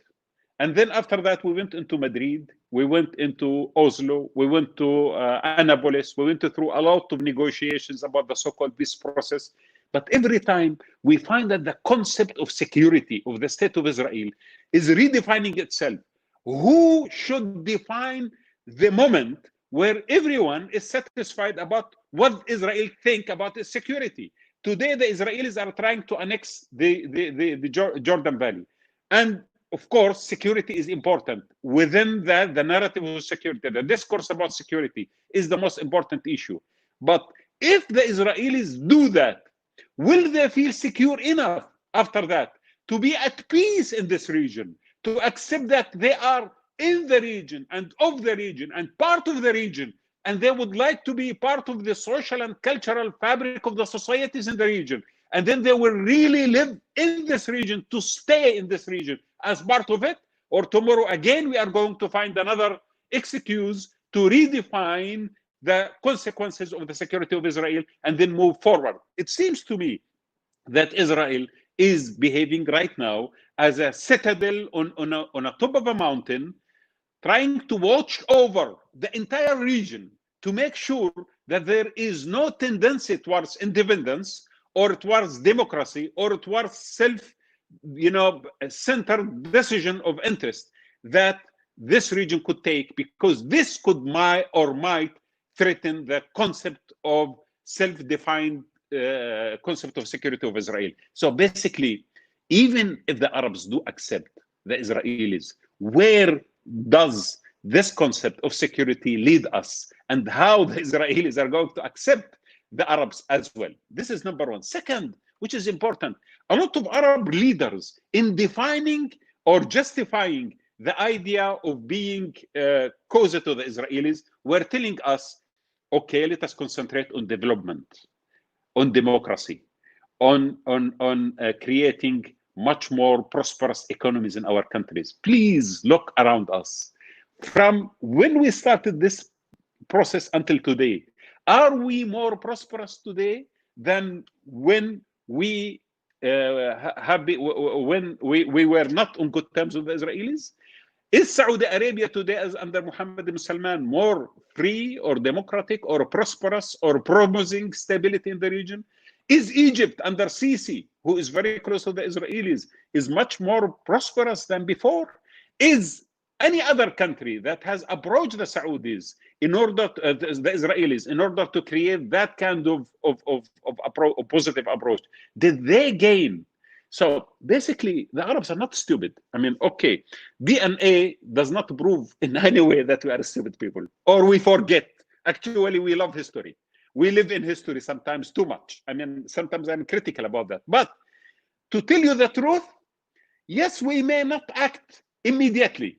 Yes, when there is annexation, maybe people will not march in the streets as they don't march in London or Paris or Washington when they would like to march. But this, people take notice of it.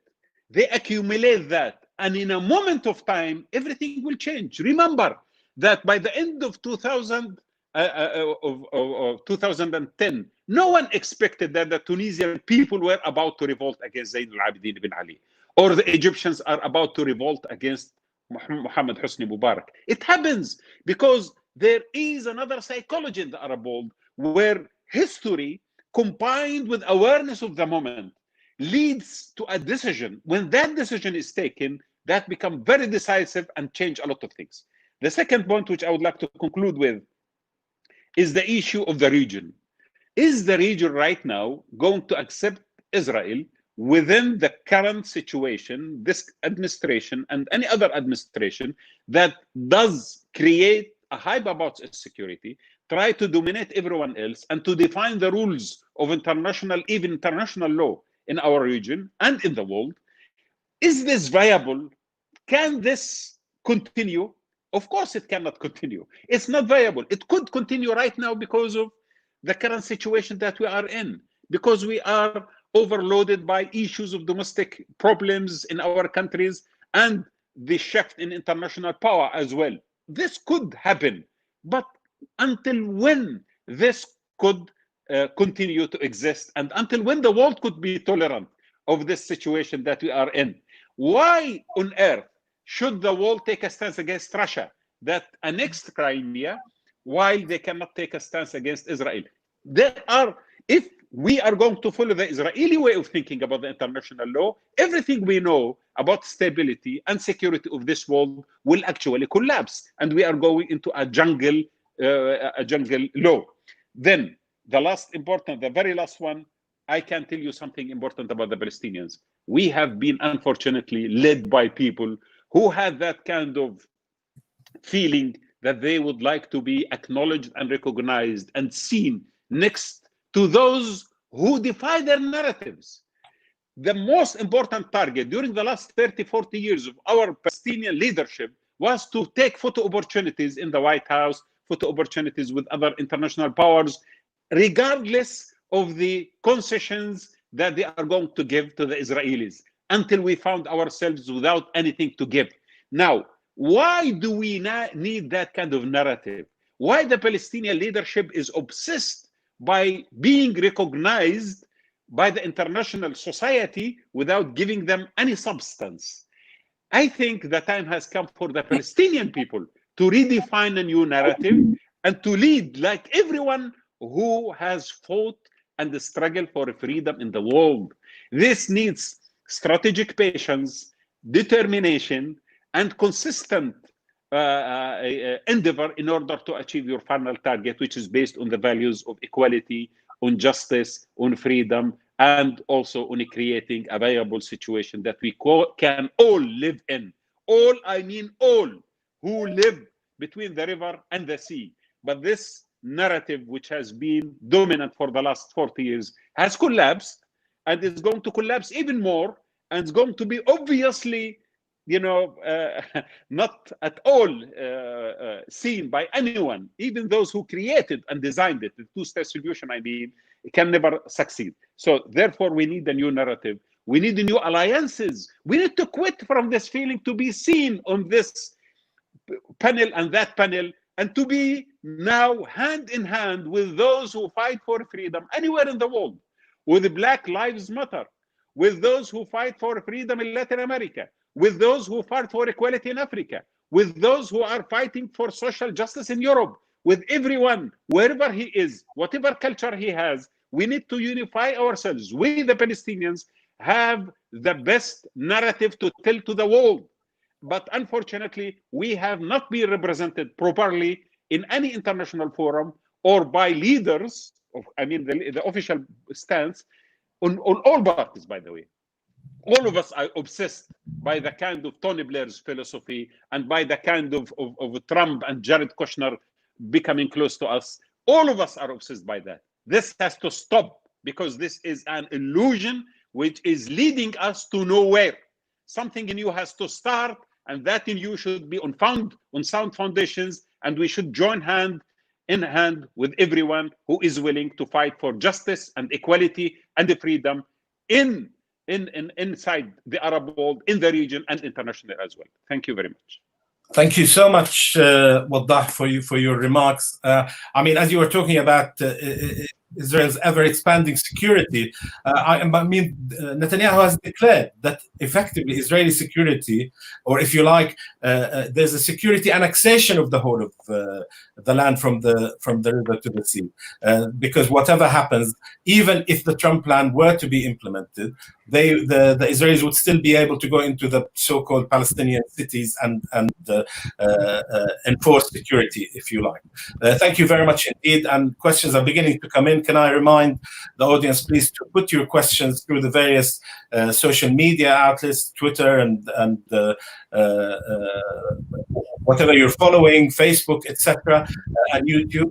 And we now move on to Youssef Jabarin, Youssef has been a member of the Israeli Knesset for Hadash since 2015. He's a qualified attorney and has filed numerous motions in Israel's High Court on issues regarding Arab equality. And he's going to concentrate, obviously, being in that area, a perspective from 1948, and maybe enlighten us as to maybe why Netanyahu delayed his announcement, and effectively what might happen in the next few months in terms of the Knesset and how he might begin to bring things forward. Youssef, over to you.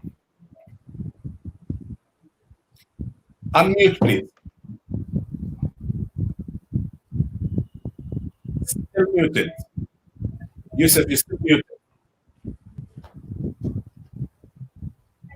Can anyone help us from the gallery? Youssef? No? Okay. I think in that case, maybe we move on to the next speaker. Can you try one more time, Youssef, please? Speak again. No, we can't hear you. Okay, so let's move on to our next speaker, who is Daniel Levy. Daniel is director of the Middle East and North Africa program at the European Council on Foreign Relations. From 1999 to 2001, he served as an advisor to the Israeli government led by Prime Minister Ehud Barak.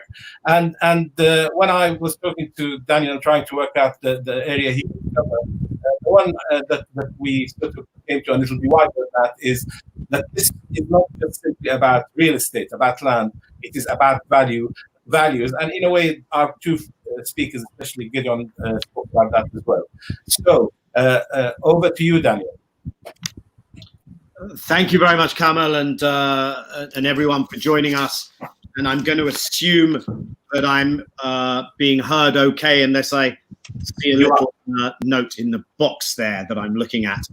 And let me say that it's a pleasure and an honor to be on a panel with people who I greatly respect and who are friends. And I'm looking forward to hearing from Youssef. But there's a lot in what I just heard from Wada and what we heard earlier from Gideon, with which I very much identify. And so it's maybe an easy segue for me. Let me start by describing the situation as I see it, including around annexation, and offering a few thoughts on what can be done. And I think Diana and perhaps others will go into that in more depth. And let me preface what I'm saying with this thought. I tend to be of the opinion that some form of annexation will still go ahead. So Gideon, hopefully you'll sleep easier tonight.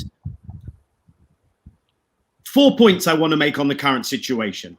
And the first of them, relates to the subject of our session. Annexation is mostly a distraction. You can't resist a symptom. Annexation is a symptom. Annexation is not the cause. It is the symptom of something bigger. What one needs to resist is the inequality, is the disenfranchisement, is the denial of freedoms and rights. And I will put to the group of people watching here that while, of course, this is an ongoing disaster and tragedy for the Palestinians, I think this does a great disservice also to Jews around the world and even to the Jewish-Israeli future. So let's not get distracted. Let's not fall into the trap of focusing excessively on annexation, as if somehow everything would be okay if annexation doesn't happen. And I imagine no one on the panel thinks that would be the case. In fact, I worry that if there is not annexation, things could be even worse.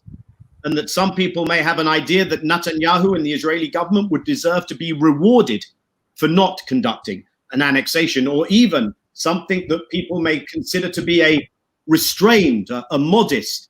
If you can't see me, I'm doing quotation marks. There is no such thing as a restrained or modest annexation, just as there is no such thing as a benevolent occupation. And the idea that the alternative is the Trump plan is an even worse idea. The Trump plan is annexation. The Trump plan is a 180-page hate letter from a particularly egregious American administration to the Palestinians. So it is not the possibility of annexation that needs to be overturned. It is the reality of one permanent, unequal political space. The need is to disrupt the system of control and discrimination. The second point to make is that the alternative to annexation, therefore, is not more of the peace process. The peace process has led to this moment. Whether or not one believes that is predetermined and that was the intention from the beginning, the reality is that that is where we are. And there should be no return to Oslo. Which means for me that the idea that Palestinians should be issuing a non-paper, reiterating their concessions as a way back to negotiations will take us nowhere. That is the wrong response to annexation, in my opinion. The idea that the quartet and the Americans can come back together again. And it's not just that, as Gidon suggested earlier, annexation is another step in the formalization of an apartheid reality. I worry that the direction we're actually going in could be worse, because the logic of where we are going ultimately contains an expulsionist component to it. And that's difficult to say or acknowledge, but I don't think it can be ignored. The third point I would say, and Wadah really just got there, so I'll say it very briefly, you cannot resist something with nothing. And at the moment, there is no strategy. So there needs to be a Palestinian-led strategy, which is disruptive of the status quo. You can't have that without unity. You can't have that without going back to your people. We saw something encouraging the other day when the main Palestinian factions appeared together. Ayman Alda, the head of Yusuf Jabarin's party, the joint list in the Israeli parliament, was also in attendance, and that was important.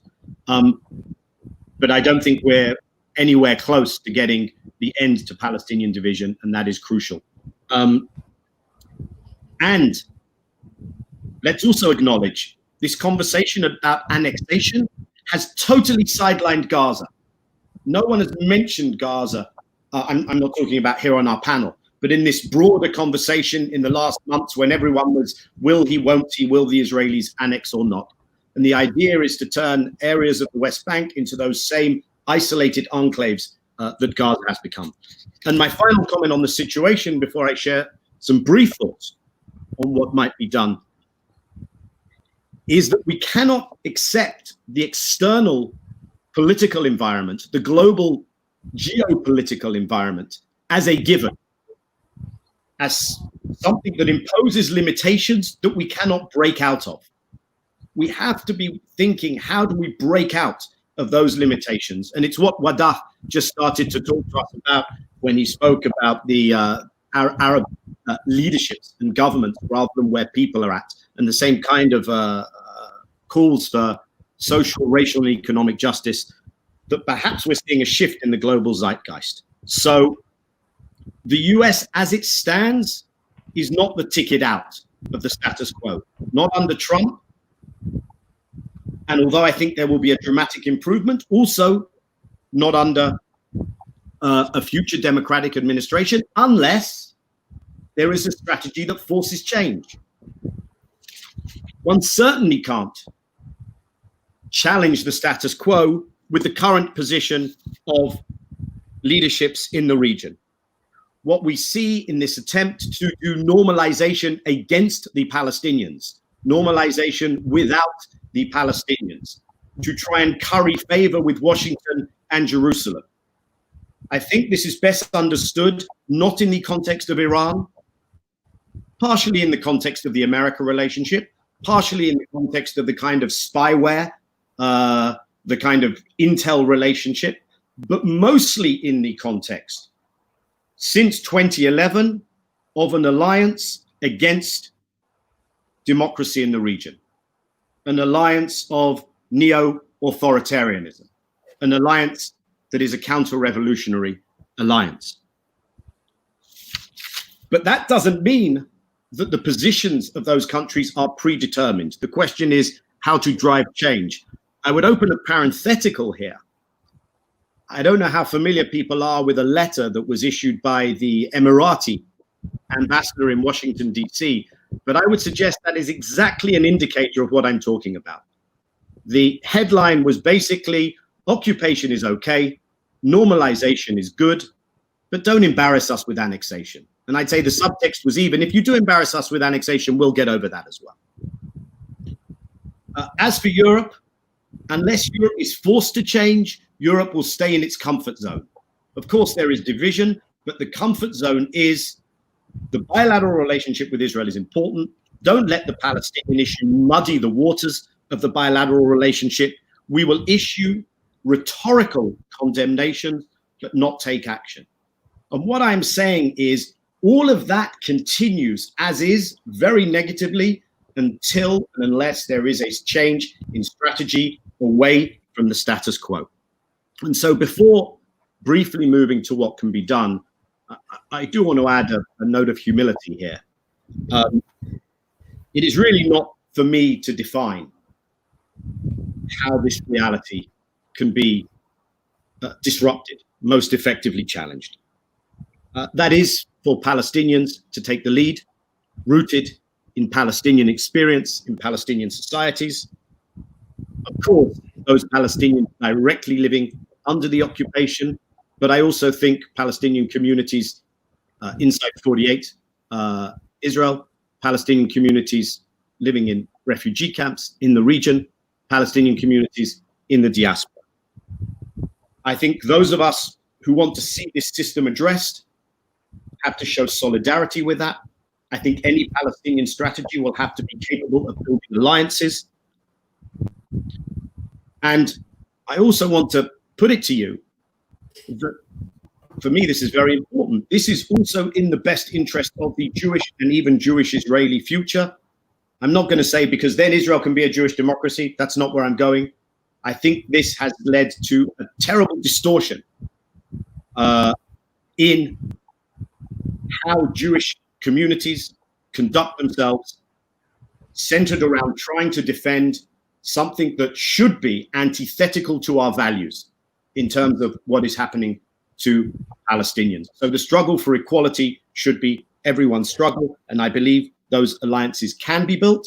I would also suggest that there is a particular importance and potence to building alliances with progressive Jewish communities, given how the accusation of anti-Semitism, which does exist, but it is being weaponized and abused and used illegitimately to try to silence Palestinian political consciousness and a Palestinian struggle for justice. And that is doing ill to Jews and to even the Israeli Jewish public. You know, we're in this Black Lives Matter moment, and hopefully it will be more than a moment. And one of the things that African-American writers have talked about for many years is how the experience of racism impacts the white community in America, how it also imprisons that community. You have to liberate yourself. So let me pause with that. Let me close with 4 headlines. The first 2 will be obvious. Number 1, in terms of what to do. Number 1, this is about power and leverage. As long as Israel feels that there are no costs and consequences to its policies regarding the Palestinians, do not expect Israel to change. The Israeli public were told you can't get away with this. They have gotten away with this. There has to be accountability. There has to be an accumulation of leverage. To mention one thing, the ICC is something that Israelis genuinely are concerned about, the International Criminal Court. Secondly, things won't change. You'll continue to have really quite embarrassing, ridiculous letters by someone like Prime Minister Boris Johnson in the Israeli media until he feels heat. He feels political mobilization inside the UK, and I use the UK as an example because I'm here, many of us are probably here, to change policy. So it's about building constituency. I'm not telling you something you don't know. But thirdly, I don't think this dynamic can change if we make this an argument about real estate, about territory. I think that is having the conversation on the occupiers' terms. We will be nickeled and dimed over, is it this piece of territory? The conversation that shifts the dynamic is the conversation over values, the conversation over equality, the conversation about the absence of freedoms and everyone's right to be enfranchised, to be treated equal, to have those rights. So for me, it's not really a one-state, two-state conversation either. If there is a Palestinian state that delivers all of those things in Palestinian eyes, why not? If it is one state in which both communities have their aspirations and needs catered for, in which there is equality, then I don't see how I can be against multi-ethnic or bi-national democracies. But the fault line is one between separation and equality. And that is, as Wadak suggested to us, a very different narrative. I hope that's not a Western-centric position. I think that's something that people globally can show solidarity with, and we shouldn't ignore or forget the importance not to lose the solidarity of the global South. And my final point, the fourth thing we have to take into account, is the nature of the struggle.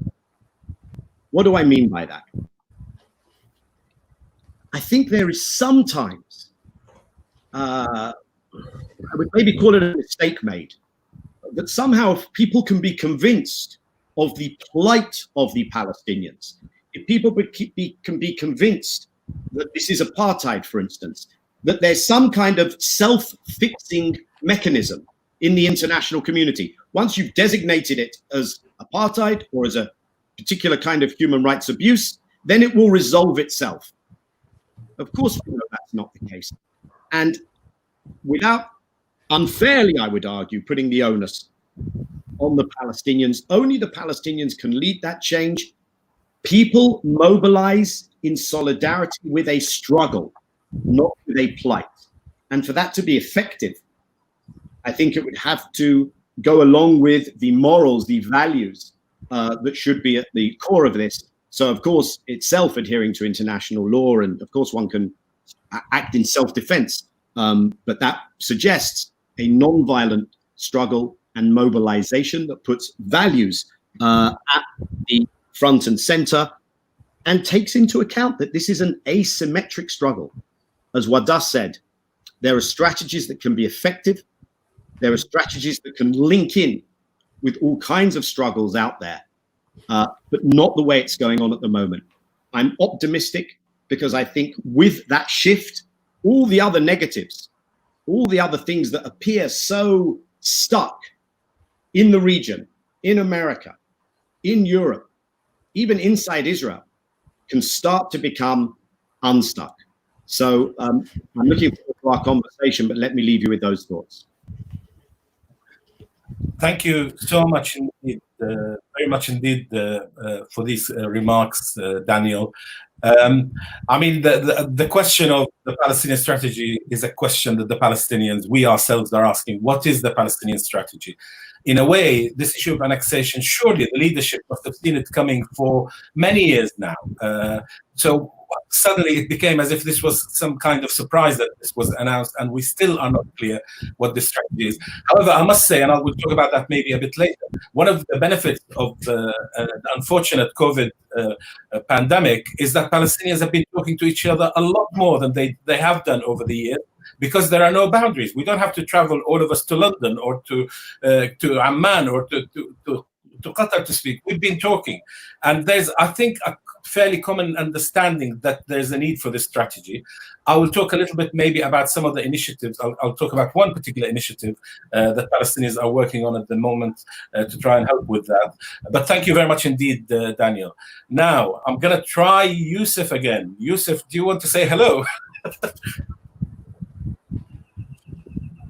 No, we still can't hear you. I think they're going to try just audio. So I'll try again. Yusuf? I hear you well, actually. Right, here we go. Okay. So I'll introduce Yusuf. I did before, just briefly. He's an MK and has been in there since 2015. He's a qualified attorney and filed numerous motions in the High Court in Israel regarding Arab equality. Delighted that you're with us, Yusuf, and you've had more for you to reflect on from where you sit in the 1948 areas to hopefully help us, particularly with what Netanyahu might do, especially what is possible, what possible ways he can go within the Knesset, what could be the next step. But I know there are other issues you want to pick on as well. So over to you. Yeah, thank you, Professor Hawash, for moderating this panel, and thanks for the Palestine Expo for organizing this. And it has been really, important discussion and very important notes from my colleagues, and maybe I will add more from my perspective as a politician who has been following up the developments here on the ground. Let me start by saying that I think that the attempt now by the right wing in Israel is to change the paradigm about possible solution, quote unquote, for the current conflict. And I think that was clear when the nation-state law was adopted on the summer of 2018, almost exactly 2 years ago. And the nation-state law, I think it has the basis for what later became as the Trump administration plan, and now as the annexation plan. There are maybe three important articles within the nation-state law that would tell us clearly maybe the ideologies of the right wing that they would like to implement at this current political circumstances. First of all, the nation-state law speaks very clearly about an exclusive right of self-determination only for the Jewish people. And it doesn't mention, of course, borders. For us, it's clear that those who propose the law, they don't support the establishment of a Palestinian state, and they see the greater Israel, again, quote unquote, as the state of Israel. So within the state of great Israel, there is one people that has the right for self-determination according to the nation-state law, which is the Jewish people. And then the question is, what about millions of Palestinians in the area? The second article is the article about Jerusalem, declaring that Jerusalem united and completed is the capital of the state of Israel. And the third article is the article about Jewish settlement. It says that Jewish settlements are a national value within Israel, and the state will work to strengthen and expand the Jewish settlements.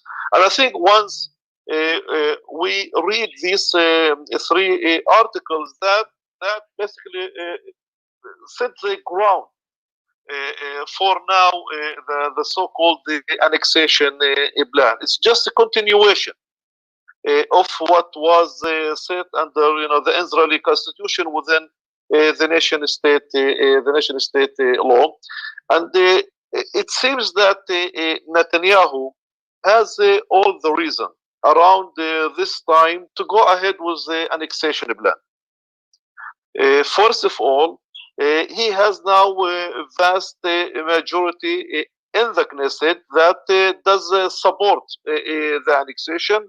Not just within the coalition of over 70 MKs, but he has at least another two right-wing parties in the opposition that would also support the annexation. So there is a clear vast majority within the Knesset for such a plan. I would say over 80 MKs. That's 2/3 of members of the Knesset. And I think that Netanyahu thinks that also the international community is too busy with the coronavirus crisis and wouldn't have enough energy or enough resources to focus on this issue in the Middle East, in our region. And definitely the fact that the American administration is now fully supportive of that plan, and that on November there will be the American election. Netanyahu would like to take the advantage of the fact that he now has this full support of the Americans in order to proceed with some kind of annexation before November. He knows that it will be more difficult to do that if there is a change in the US after November. And I would say also, I believe that Netanyahu has a personal interest here. As you know, he is now facing criminal proceedings of corruption. The next hearing is very soon in this month.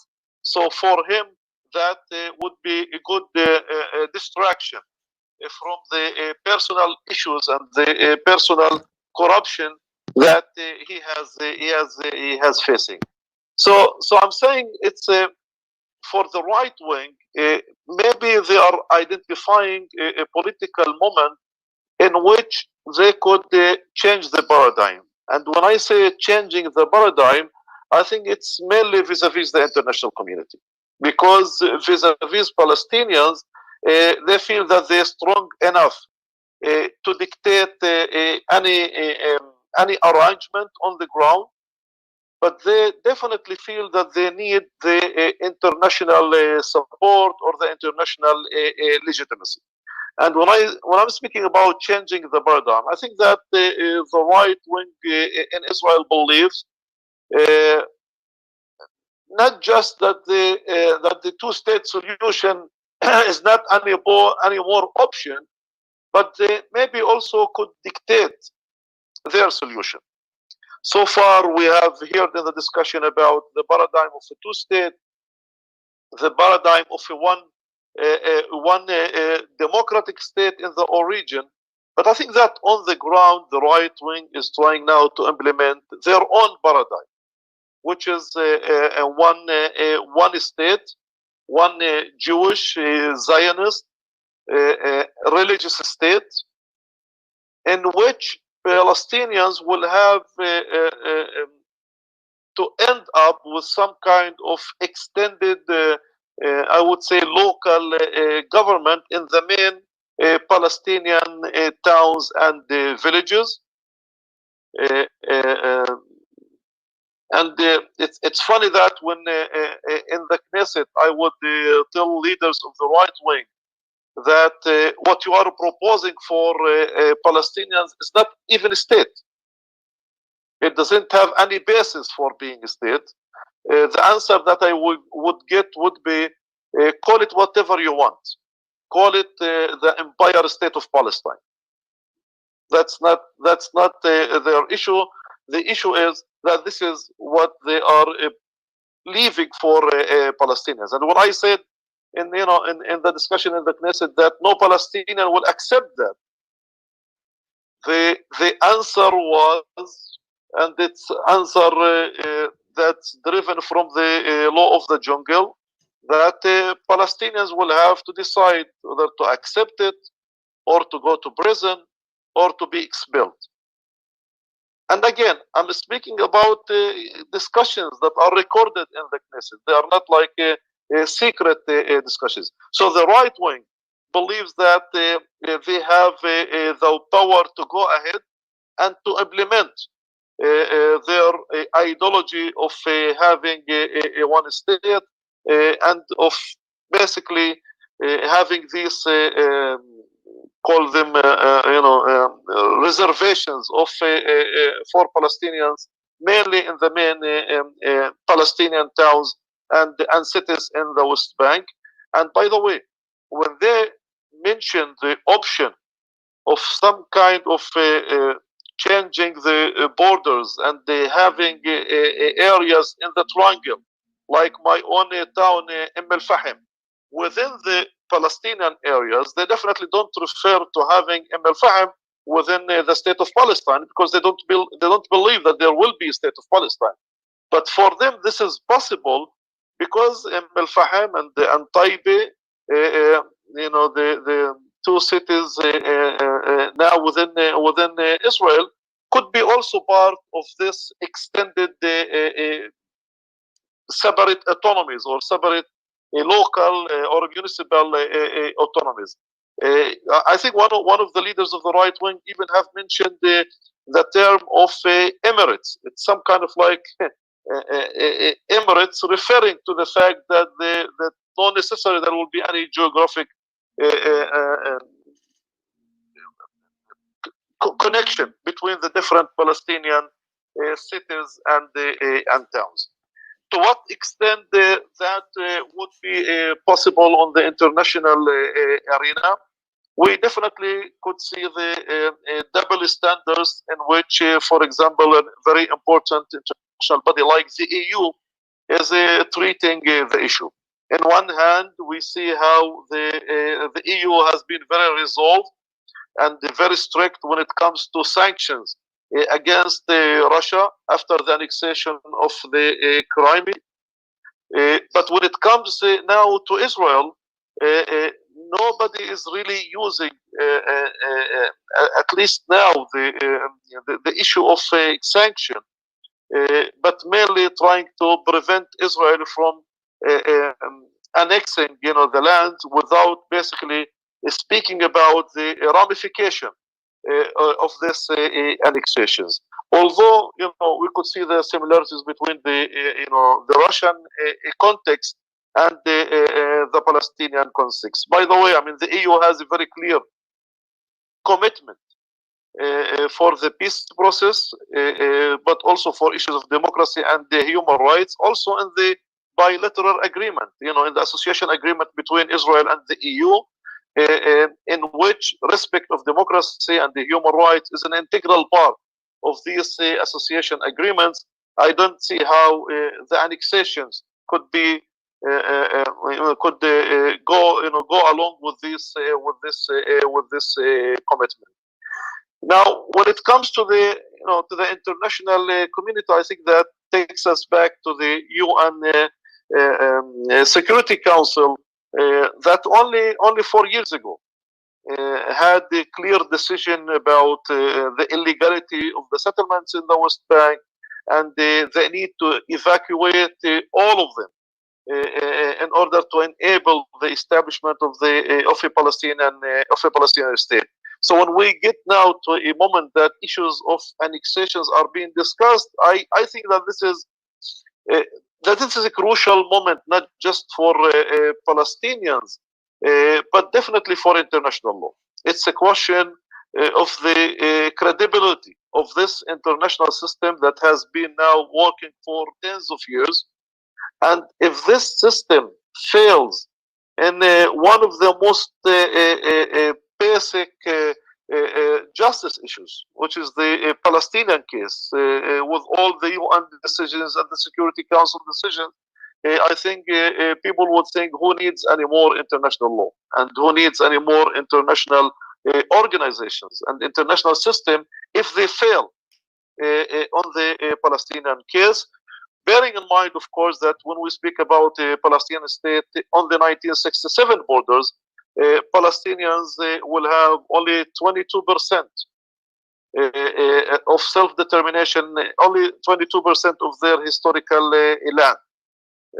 So the paradigm of two-state solution based on 1967 is by itself a painful compromise for Palestinians.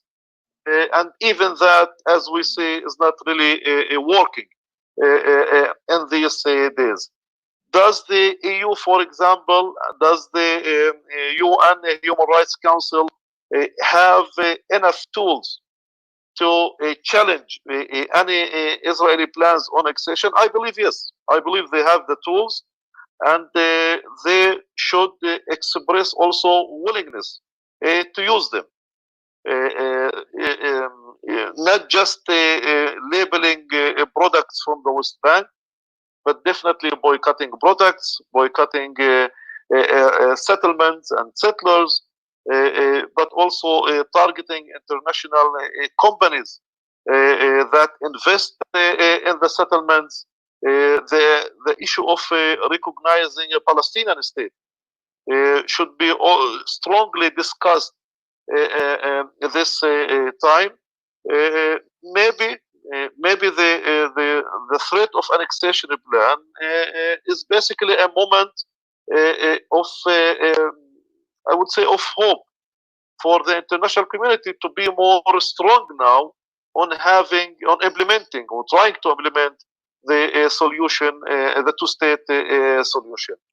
Otherwise, I think now it becomes clear that if the international community is not going to protect its own vision of a compromise and of a solution in the region, we are left, and when I say we, I mean all of us, the international community, Palestinians, Jews, the Arab world, we are left with the two options: whether there should be one democratic state in all mandate Palestine, paradigm that could fit the UN values of justice, of equality for all, and thus implementing the right of self-determination for the two peoples. And the other option clearly would be, I wouldn't say only apartheid state, but it's a combination of apartheid and occupation, which is an oppression that might be now unique for Palestinians in the beginning of the 21st century. So I think now, the issue of annexation, in one hand, we could look at as a crisis, but on the other hand, it should be looked at as a critical point where the international community, but definitely also the Arab world, would come and say, well, it's about time whether to go ahead and implement the two-state solution, or the other option would be, let's take seriously, maybe for the first time on the international level, the paradigm of a one-state solution. Okay. Unfortunately, this discourse is really absent, including within Israel among the Jewish public, and it seems that the coronavirus is still the main issue that keeps citizens in Israel busy with the economic crisis, of course, and now with the second wave of the coronavirus within Israel, but also in the occupied Palestinian territories in the West Bank and Gaza. And it seems that the coronavirus will affect also the plans within the government itself, as we heard the Gantz himself saying that the main issue now should be only the coronavirus crisis, but not the political issues. I would end by saying that Netanyahu has mentioned the issue of the settlement blocks, and by the settlement blocks he refers mainly to the main settlements nearby the Green Line. I think he refers to about 5% of the West Bank, and it seems to me that for him he is now sending the message that these areas is not even contested, and he is saying that there is an agreement even internationally about the fact that Israel could annex these areas. So maybe that would be the immediate threat within the annexation plan, that Netanyahu will go ahead and annex these areas by saying that these areas definitely will stay within Israel in any way and in any case, and by this trying to block serious international pressure, while going ahead with the plans to annex more areas. So I believe that the danger is still there, and I think that Netanyahu is serious about implementing this in the coming few months. Thank you very much indeed. Thank you, Yusuf. It's interesting that the United Nations, since 2334, that United Nations resolution as Obama was leaving, you will know there was a bit of excitement when Jerusalem was declared as capital of Israel by Trump. But Nikki Haley said, "Look, Jerusalem became the capital of Israel. We moved our embassy, and the sky didn't fall in." And unfortunately, that is exactly the kind of thinking that now sort of prevails. And if you will note also, I think that whereas in the past resolutions would come to the council for them to be vetoed by America, now they're not coming to the council. You can sort of look and count on one hand situations where the Arab bloc or others have actually brought even resolutions to the council, because the Americans have done all the work behind the scenes not to allow them to come to the council. That's really quite dangerous. And that's apart from their intimidation of the International Criminal Court. Thank you very much, Yusuf. Our final speaker is Diana Bhutto, who is a Palestinian lawyer and analyst who served as a legal advisor to the Palestinian negotiating team from 2000 to 2005. And this is where Diana is going to bring us to what should happen now. Over to you. Thank you very much, Kamel, and thank you to all the organizers. Also, thank you for such a wonderful panel. You've made it so much easier for me to speak with having so many wonderful experts and analysts and activists and people who I very deeply admire being on this panel. I want to raise a few issues and talk about not only where we should go from here, but why it is that we should be going the way that I think that we should be going. The first is that I think it's important to keep in mind why there has been so much international attention on this issue of annexation. I'm going to raise three issues. The first two I'll raise at the beginning, and then the third I'll raise a little bit later. The first reason is because annexation, in the minds of many people in the international community, deals the final blow to this sacred cow of the two-state solution. Annexation also deals a fatal blow to another sacred cow, and that is the issue of the peace process. And so it's for these two reasons that we've seen that there's been a lot of international attention that's been brought to bear on this issue of annexation. And the question that we have to ask ourselves is, why is it that annexation is happening now? Now, a few of my co-panelists have mentioned this. They've mentioned the issue of corruption trials. They've mentioned the right-wing coalition, etc. And I just want to add to that by saying that the reason that this is happening now is because it can.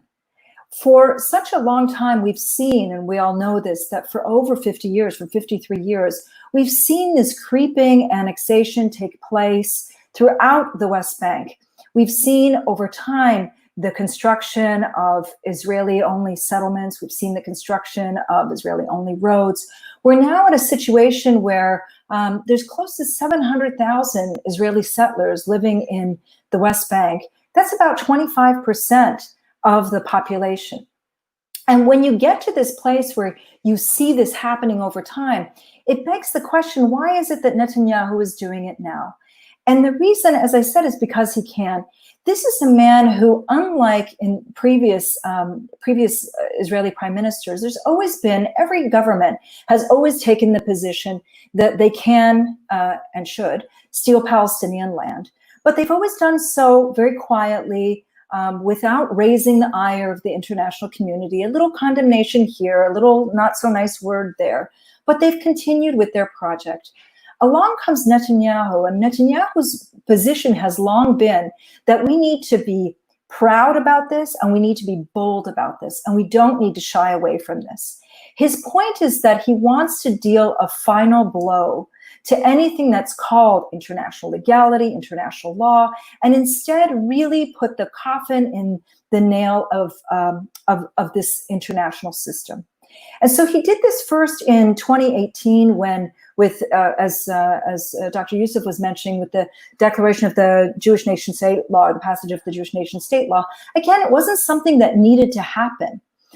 They already had everything in place that was making sure that Israel was already favoring the idea of a Jewish state over that of a democracy. It was all in place. There was no need to do it.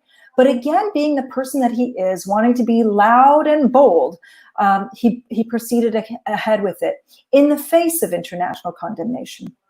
And so here we are now too, where he wants to proceed ahead in the face of international condemnation, because he wants to make a point to the international community that it doesn't matter what they say, it matters what he does. And so the question is why, if we know that this has been going on for 53 years, why is it that we should be resisting this annexation? Why not embrace it, as some people have said? And the reason is that it causes untold harm. It's the equivalent of saying, let's embrace another 4 years of Trump, because eventually there will be a Democratic president who will be much further to the left than Biden or than any other person that we have in place now. And the people who, that may be true, but the people that it's going to cause harm to are not the ones who are going to be standing up and saying, yes, let's vote in Trump again. Now, what's going to happen on the ground with annexation is we are going to see more and more settlement housing being built and constructed. We are going to see settler violence, more and more of it. We've already been seeing over the course of the past 2 weeks a sharp increase in settler violence, particularly in places like Burin in the West Bank and in places near the Jordan Valley as well. We have already seen that there are more checkpoints that are going up. We've seen so many home demolitions at a time when people are told to be sheltering in place. Israel has taken upon itself to actually demolish Palestinian homes, particularly in those areas that it's talking about annexing. And of course, we are going to see increased land confiscation. We have no idea what's going to happen to Palestinians who are living in those areas that are going to be annexed, because Israel has already said that they're not going to make the same quote unquote mistake that was made when it came to the annexation of Jerusalem, and certainly not when it came to the Golan Heights. In other words, Palestinians will not be permanent residents. They're certainly not going to be citizens. It's not clear what they will be. My fear is that it's going to be a type of residency that will be imposed upon them along the same lines as the right wing wants, which is, if you are not loyal to the state of Israel, you can be kicked out. If you in any way resist, you can be kicked out. Don't be surprised by any of this. And so the question is, how? How should we be resisting?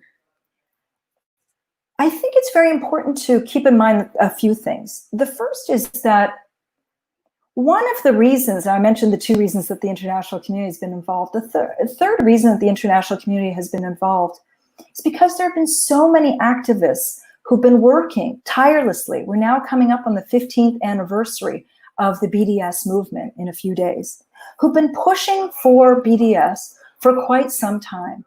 And throughout that 15-year struggle, it certainly felt as though there have been a lot of downs, some ups, and people always question whether it's effective or not effective. I'm always given long lectures by non-BDS supporters about how ineffective it is.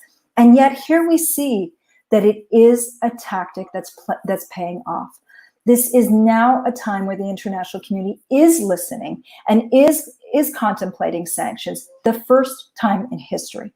Now, it's sad that it's taken the death of the two-state solution, the killing off of that sacred cow of the two-state solution, or killing off the sacred cow of the peace process to bring it to this point. But now that we have this door that has been open, we need to keep pushing it further and much wider open than it has been in the past.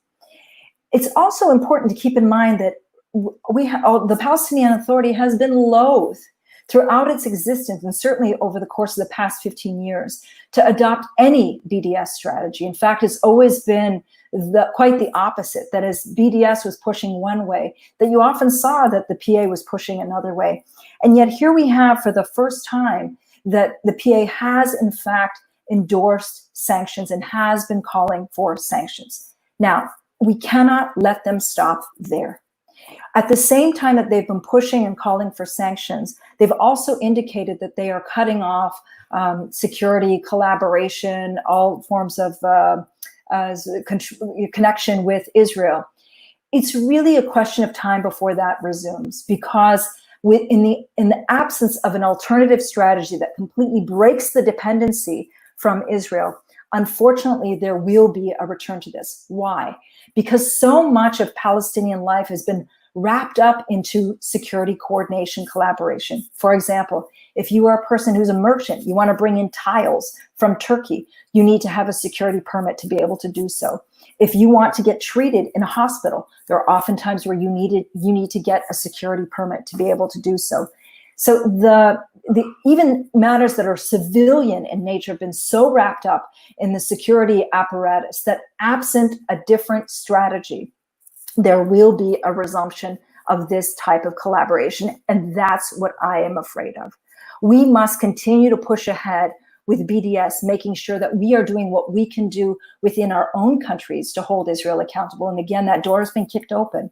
And we have to also make sure that the Palestinian Authority continues to be held accountable to this as well.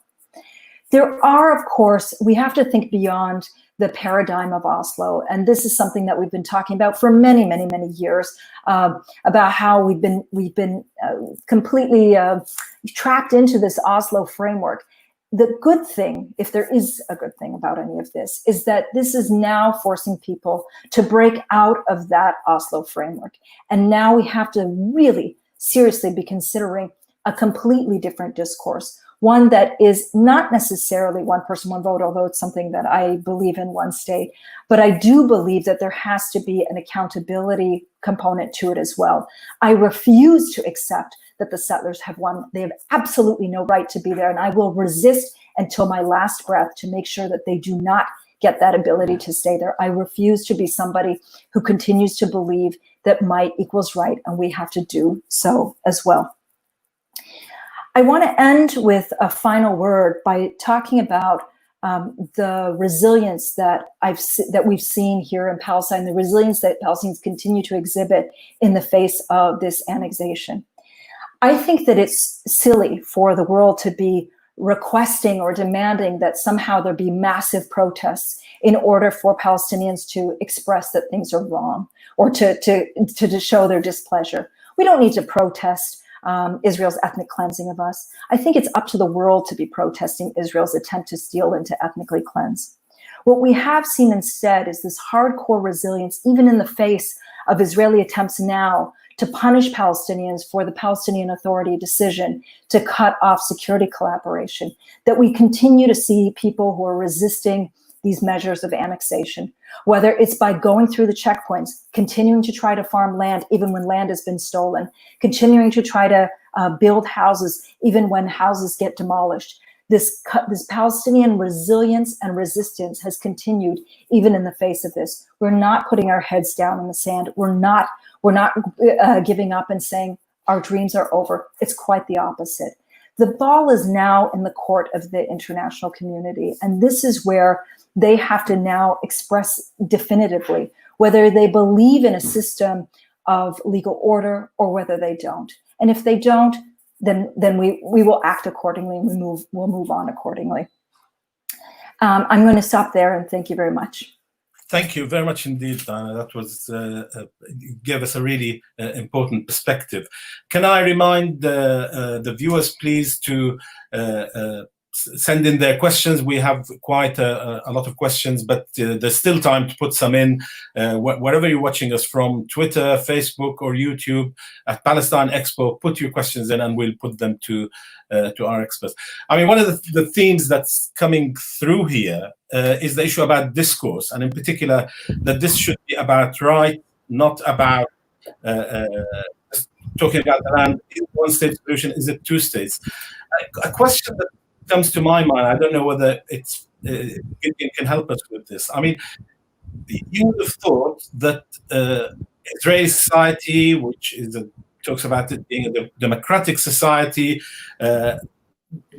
why is it that Israelis can't see that continuing along this path of that they are somehow above the Palestinians, or the Palestinians are out of mind, they're out of place?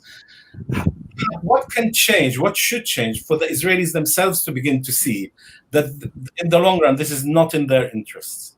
I don't know if Gideon would like to have a go at that. I missed the point because I was in. So it's about the issue. You know, we've agreed that it should be about rights, equality, justice, etc. But Israeli society has had 53 years since the occupation to say, well, wait a minute, actually, this isn't the way we should be going. What might happen to change the attitude of a society which has moved so far to the right and elects governments that are even further to the right, that would sort of encourage them, if not force them to change, to seeing the Palestinians as equal? Kamal, that's maybe one of the most important core issues that we should think about. And I must tell you, many times I lose hope, and I think it's really hopeless, because there are so many agencies who are recruited in the service of this propaganda. And above all, the Israeli media, which is playing really a criminal role in dehumanizing the Palestinians, demonizing them for decades. By the way, not for ideology, but mainly for commercial reasons. This is what everyone wants them to give us. Ignoring the occupation, covering it up.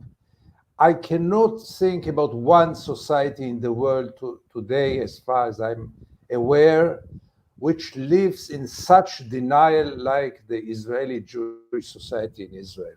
It's really a society in denial in terms that really create questions, raises question about the health of this society.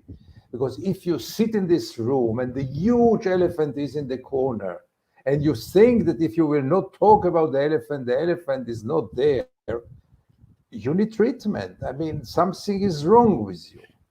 So to answer your question, Kamel, I think, and I'm very afraid to say, that this will happen only in one moment, the moment that Israelis will start to pay for the occupation, the moment that they will start to be punished for the occupation, the moment that they will have to lose something for the occupation, the moment that they will understand that there is accountability in the world, that crimes lead also to some kind of punishment.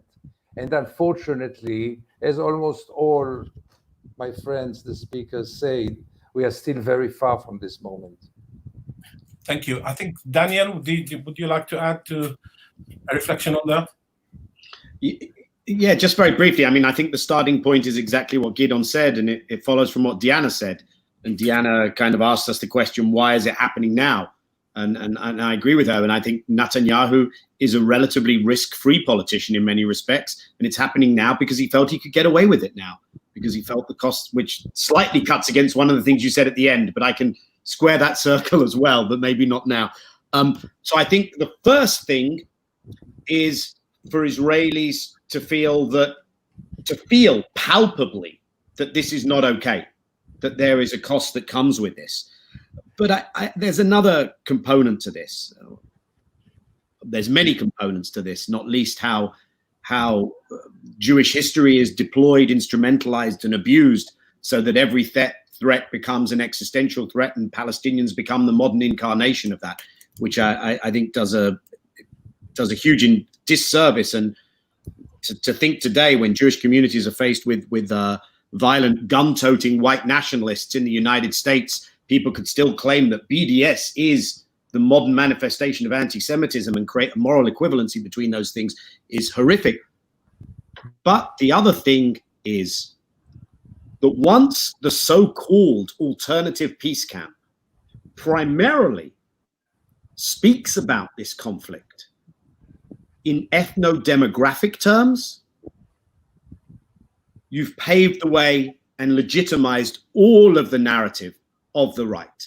And I'll insert just a tiny dose of optimism here, because I think a fault line is increasingly emerging.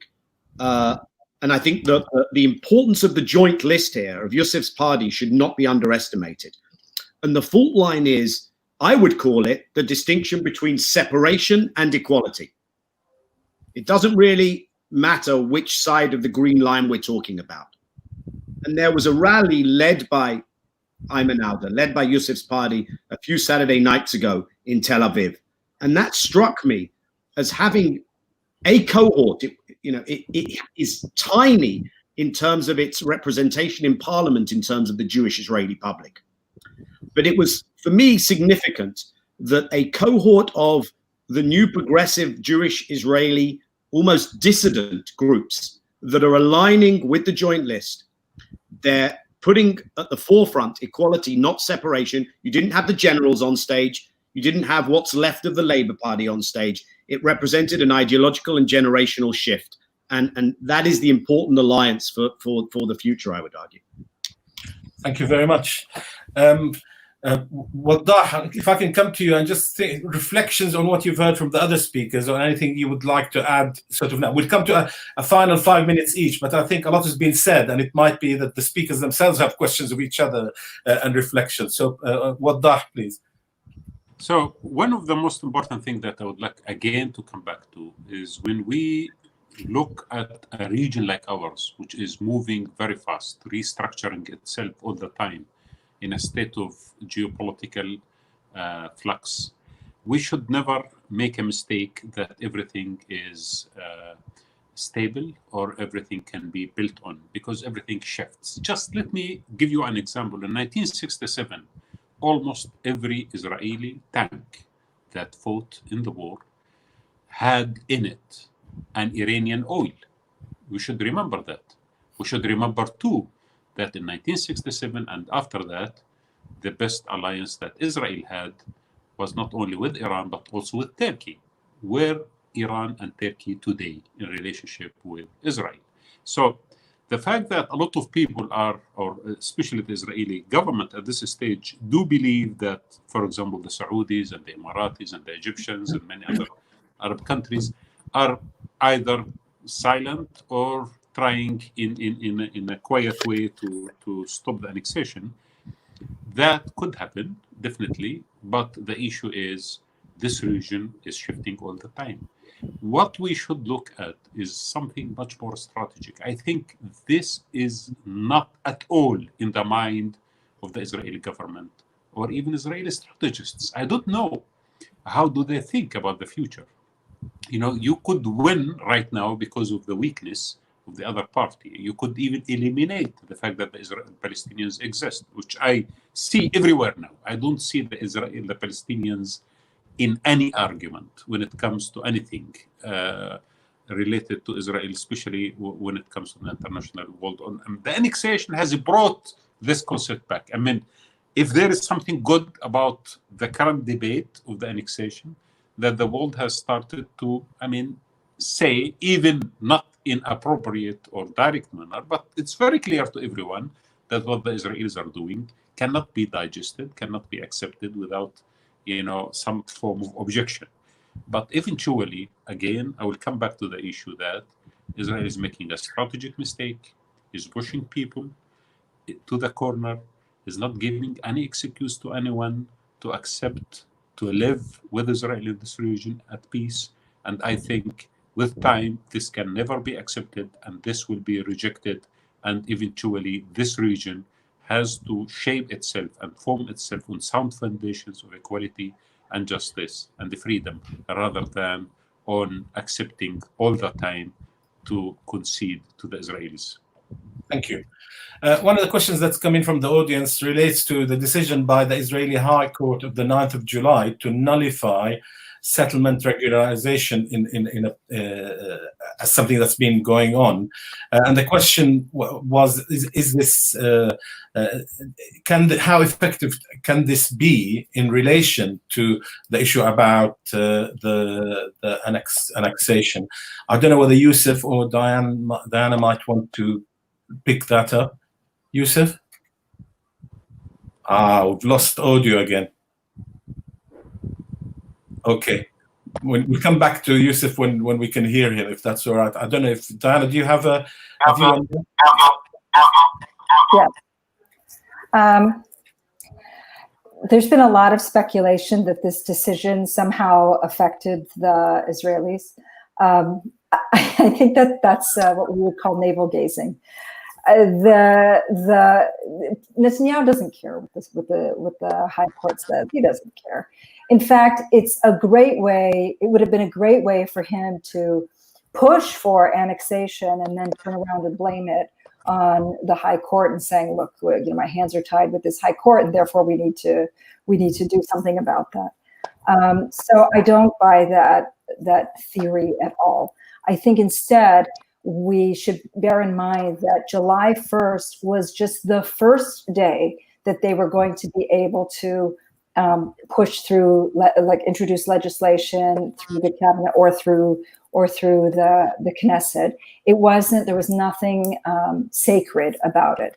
And so I think that we have to keep our eyes on what's going to happen from now until the U.S. elections, and really stay focused on it, because you might be surprised about what will happen during that period. I also very quickly want to just add something that Waddah said, and this is how I had intended to add, but I couldn't see my notes, which is to say, yes, we are in a very changing, we're in a region that is changing all the time. And I don't think that we should be underestimating the power of Palestinian strength in any way, shape, or form. If you look back in South Africa in the early to mid 80s, nobody would have said to you that in 10 years there would be a Black president in South Africa. And so similarly, I don't think that we should underestimate the power of people who have had to live under occupation for 53 years, who've had to live under colonial rule for 7 decades, and just the strength of us as a people to be able to resist, pick up, move on, and push for change. Thank you. A question that keeps sort of occurring is, I think there seems to be general agreement that the two-state solution is if it existed as a real solution in the past, and there was doubting, I think, by Gideon at the beginning as to whether Israelis or the Israeli government, successive governments, were interested in this. So then people talk about a one-state solution and what should it look like. And then they say, oh, well, but the Israelis will never accept this. In fact, even the Palestinians use that as an excuse. The Palestinian leadership says, well, they won't accept it, etc. But the question that I have in relation to this is, how do we start moving the arguments? Because yes, neither side seems to think it's the right way forward, the two-state solution. Because I have this feeling that, say, the European Union, which is not just wedded to the two-state solution, that is their only policy. For there to be a move towards a different alternative, there needs to be some real uptake of this idea internally, so that the pressure can come from within. So I don't know if anyone would like to pick this up, i.e. how do we begin? Okay, so equalities might be linked to a one-state solution rather than reality. How can we start moving towards that when both sides seem to be telling us that no, it won't be acceptable to the Israelis? So I don't know if anyone has a view on that. Do you hear me? Yes, if I may. Yusuf first, and then Waddah. I'll come to Waddah in a minute. Yusuf. Yeah, I mean, just a quick answer for the question about the Israeli Supreme Court decision. To what extent the Israeli Supreme Court would interfere with the decisions on the annexation, I doubt that. I think the decision that was released was very limited in its scope. And once the government would come up with the argument that the annexation is a pure political issues, it's for the government to decide on it, I doubt that the Israeli Supreme Court would have the courage to interfere with that. So I don't think it's a legal issue. I think it's definitely will stay and will remain a political issue. I want just also to follow up with the Gideon Levy point about the fact that the Israeli Jewish public live in a feeling of denial. And I think this is also right when it comes to the notion of like one state. I don't think that anybody is taking the issue seriously within the Jewish public in Israel. it doesn't occur to their mind that this scenario is possible. And partly because the political discourse about the solution has been, even within the left circles, based on the idea that we are there, we are here, they are there. It's the idea of separation. So I think that if the Jewish public would think about one state, so it would definitely be the apartheid state. As long as Palestinians are silent, as long as the international community is silent, and as long as their daily life is not much affected. For them, I must say the option of apartheid and occupational state is an option there. If no price is being paid here, and that's part of the picture of denial. Now the question is, what kind of influence would the Israelis feel about this? I think it's many levels. Definitely the issue of the peace agreement with Jordan and Egypt, but generally also the relationship with the Arab world. And I must be frank here and say that the message that Israeli officials are sending to the Jewish public, that the Arab world would live fine with any annexation plans. And while the Israeli government is discussing the issue of annexations all the time in the news, there is this news about some kind of like advances in the relationship with the major Arab countries and the major Arab leaders. So the message that it's being sent for the Jewish public is that don't worry, there will be no prices, and that Israel will continue to have its good relationship with Jordan, Egypt, and maybe with other Arab countries. So the Jewish Israeli citizen is not really thinking about paying a price.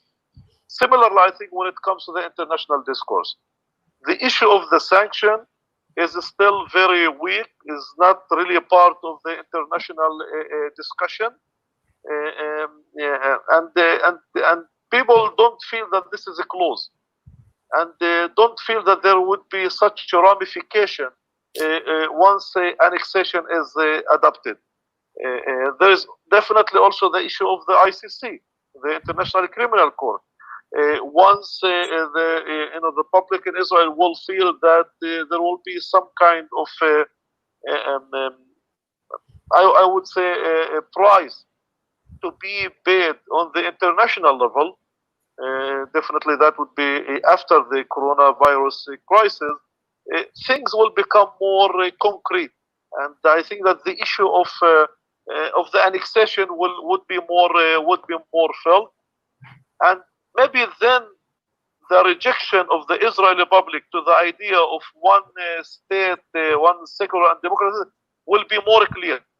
Okay. And that's why the annexation discourse still need to be moved by the international community, by the Arab world, into a level that will bring the Israelis to think about this surprise. Meanwhile, they are not thinking about it. Okay, thank you very much. Over to Waddah, and we're beginning to conclude. So, Waddah, your final remarks as well as your answer to the question, perhaps. Thank you.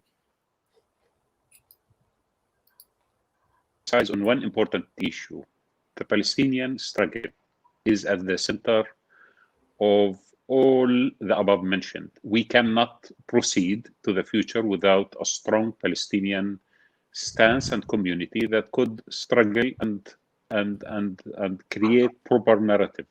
Now we are missing that narrative.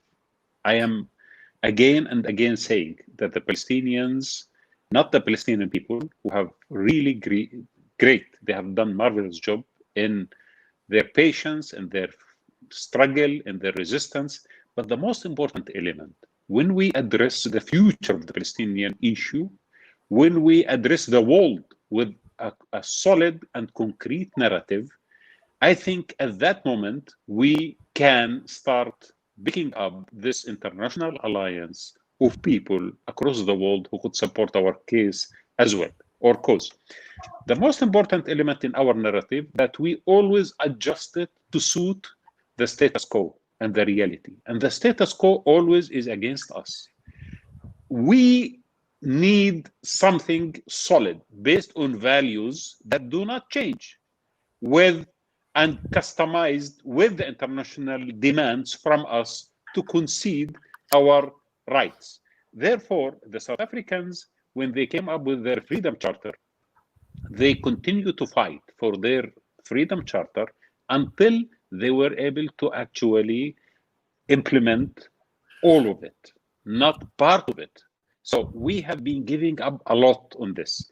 When we speak about the two-state solution and one-state solution, I also warn against adopting a one-state solution which is not defined based on the values that the Palestinians see as the foundations of their existence in the land and history and refugees and so on. Therefore, we need to come up with a solid understanding with very clear value-centered discourse about the one-state solution, and that should not take into consideration only the element of whether Israel will accept it or not. I can't see why the oppressed should come up with a solution where the oppressor should accept. We should come up with a solution where we, the Palestinians, fight for, and then we will continue resisting, we will continue the struggle until the world accept it, until the Israelis accept it. But I warn against start to come up with alternatives that suit the Israelis, because as I said earlier, nothing suits the Israelis but actually to eliminate any concept of self-independence for the Palestinians, or even any power for any entity in the Arab world and in the region. So I don't think we should ever make the same mistake or the same sin that was committed during the last 40 years. Thank you very much. Thank you very much indeed. So I'm just going to go back to Daniel first, Gideon, and then Diana to finish, please. Just a couple of minutes because we really are running out of time. But for concluding remarks from Daniel first, and then we'll move on to Gideon. I really want to speak to this. I don't think it is, but sense that there might be a tension between saying there's resilience, but we're not winning. And I think Wadar just touched on it, which is it's the difference between what is being demonstrated by the people on the land, and I think Diana was talking about this, and the resilience versus the absence of a political strategy that disrupts and effectively challenges the status quo at the political leadership level. And I think there is a disconnect there. And that, to me, speaks to why Europe, for instance, now uses the word consequences, but sanctions is still, I think, far further down the line than you suggested, Diana. Why BDS has made advances, but nowhere near in a way that challenges the Israeli comfort zone. And for me, that comes to a point that Wadar just spoke about South Africa. Others have spoken about South Africa. If you'd have had the anti-apartheid movement, but you didn't have the visionary leadership of the ANC and the ANC's Freedom Charter, you would not have gotten those things. So when the demand, a mixed message, in fact, that European and other leaders hear from those who are recognized as speaking politically on behalf of the Palestinians is, what do we want from the AHLC meeting, the Ad Hoc Liaison Committee of Donor Countries, whether it's about aid or it's about doing state building under occupation or about here's the formula for return negotiations. As long as that is mixed message, the potential for a disruptive changing strategy is dramatically undermined. And I think it's important to recognize that and to recognize also, and this is what I tell my Israeli Jewish friends all the time, you can have the Trump administration declare whatever they want to declare. You can have the evangelical dispensationalists in the US turn up in their millions to conferences. You can have the best relations with the Saudis if you like. But it's the Palestinians on the ground, as long as they are on the ground, who you will ultimately have to contend with. And either you treat them with the kind of dignity and humanity that you yourselves want to be treated with, or this cannot end well for you. Thank you very much. Gideon, last couple of minutes. Yeah, as the title of our panel was Resisting Annexation, and as we are hosted by the UK in a way, in any case, we are dealing much with Europe, I have to mention one more subject, which is a subject for a whole panel, but at least as my ending concluding remarks. And this is calling all of you, my friends, not to surrender to the new Israeli strategy, namely labeling everything as anti-Semitism. This strategy in the recent years is extremely efficient, including in the UK. We just witnessed now a member of the parliament, an MP from Labour, who had to resign because she shared an article which was controversial. I will not get into details about it. I can assure you one thing. If this MP would have shared an article which would have dared to criticize any other country in the world, any other country in the world except of Israel, nobody would bother to fire her. And here we witness the success of the Israeli system or strategy, namely that we who fight against occupation, we who fight for justice are criminalized. I think by labeling every criticism as anti-Semitism, it can end the game, really, because look how Europe is paralyzed. Look how the UK is paralyzed. And I call from here, as I do in many other opportunities, please don't surrender to this cynical manipulation. Thank you. Thank you very much indeed.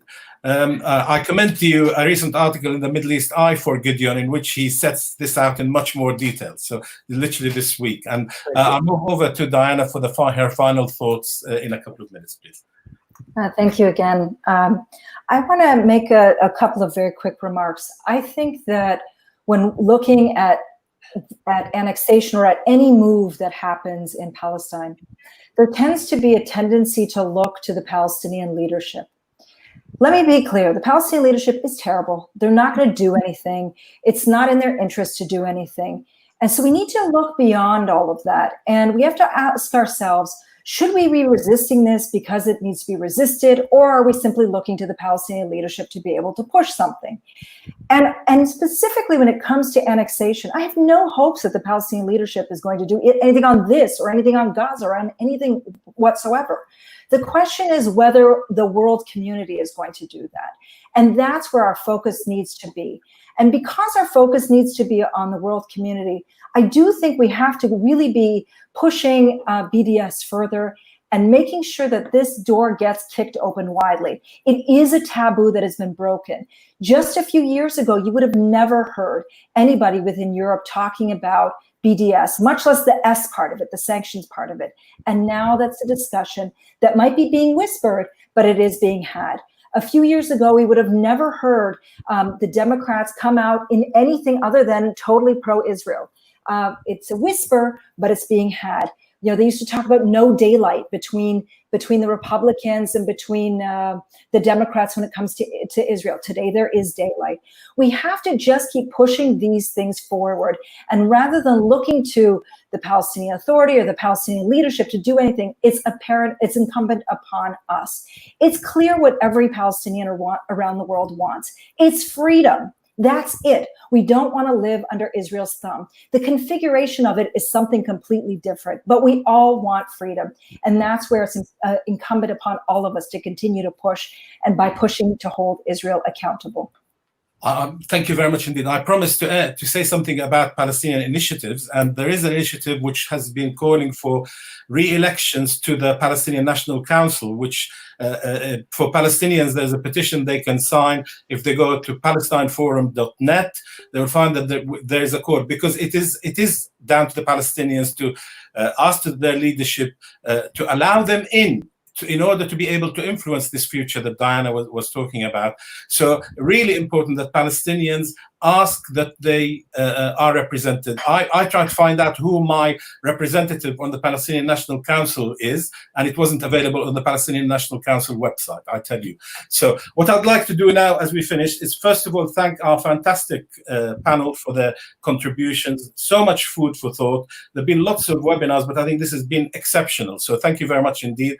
And thank you also to our host, Pal Expo. And we need to continue the pressure. Yesterday, Palestine Solidarity Campaign had a whole day of demonstrating our opposition to annexation, opposition to apartheid, and we will continue to do that as an organization. There are lots of other people all over the world doing the same thing. We must continue to oppose not just annexation, but also we must strive for this fight for freedom, justice, and equality. Thank you very much indeed, and goodbye. Thank you. Thank you.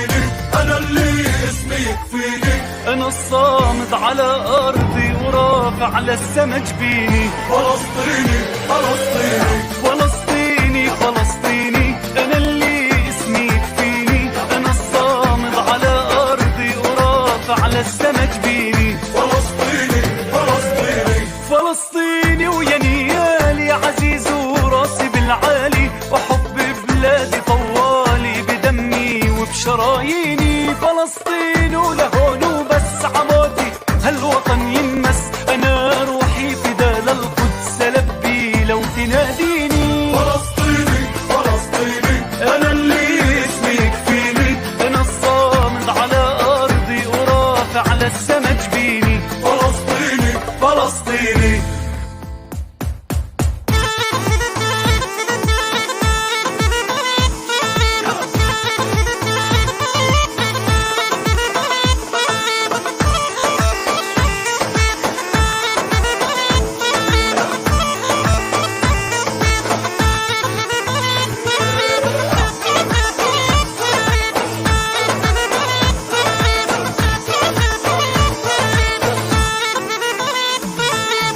ولا بنساك يا بلادي، يا أرضي وأرض أجدادي. كتبت اسمك على الوادي، على كل قرية ومدينة، على عهد الوطن فيه سماي وأرض حرية، على من المي للمي، على التراب الفلسطيني. فلسطيني فلسطيني أنا اللي اسمي يكفيني. أنا الصامد على أرضي ورافع على السما جبيني. فلسطيني يلا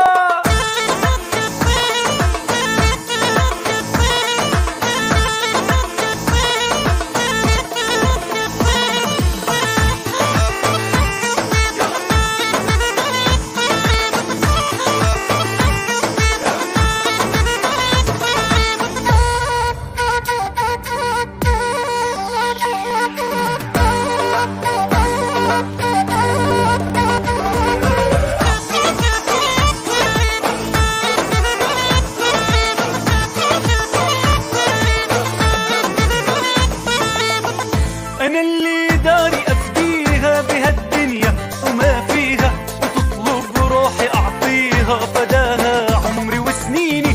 فلسطيني رايتنا وقوتنا وحدتنا، بهالكوفية عزتنا يا بي محلاها بيداني. فلسطيني فلسطيني أنا اللي اسمي يكفيني.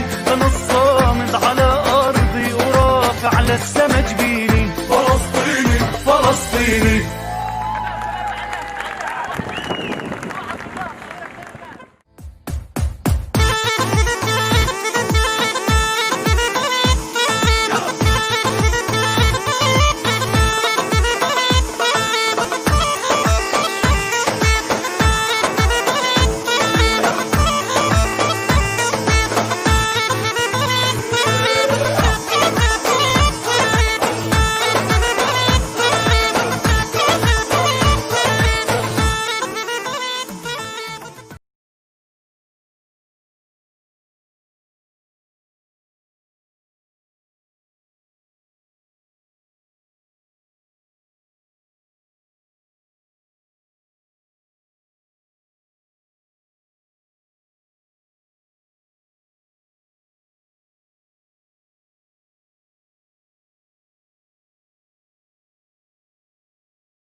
I am honoured to introduce our special guest speaker to this year's Expo. Jeremy Corbyn has dedicated his career to advocating for social justice and equality. He is a lifelong anti-racism activist. He is well known for campaigning against apartheid in South Africa, and he is an active proponent of the Black Lives Matter movement. For most of us, Jeremy Corbyn has not just been the most relatable political figure we've ever known, but he was the first British political leader to promote a peaceful and just resolution for the conflict between Israelis and Palestinians, one that places compliance with international law and respect for human rights at the centre of the discourse. After over 35 years as a Member of Parliament, I can't think of anyone better placed to speak about the role of British politics in the context of the Palestinian struggle, especially now at this critical time. I am so excited to hear what he has to say, and I'm so pleased that he could join us this afternoon. Ladies and gentlemen, please welcome the MP for Islington North, former leader of the Labour Party, Mr. Jeremy Corbyn.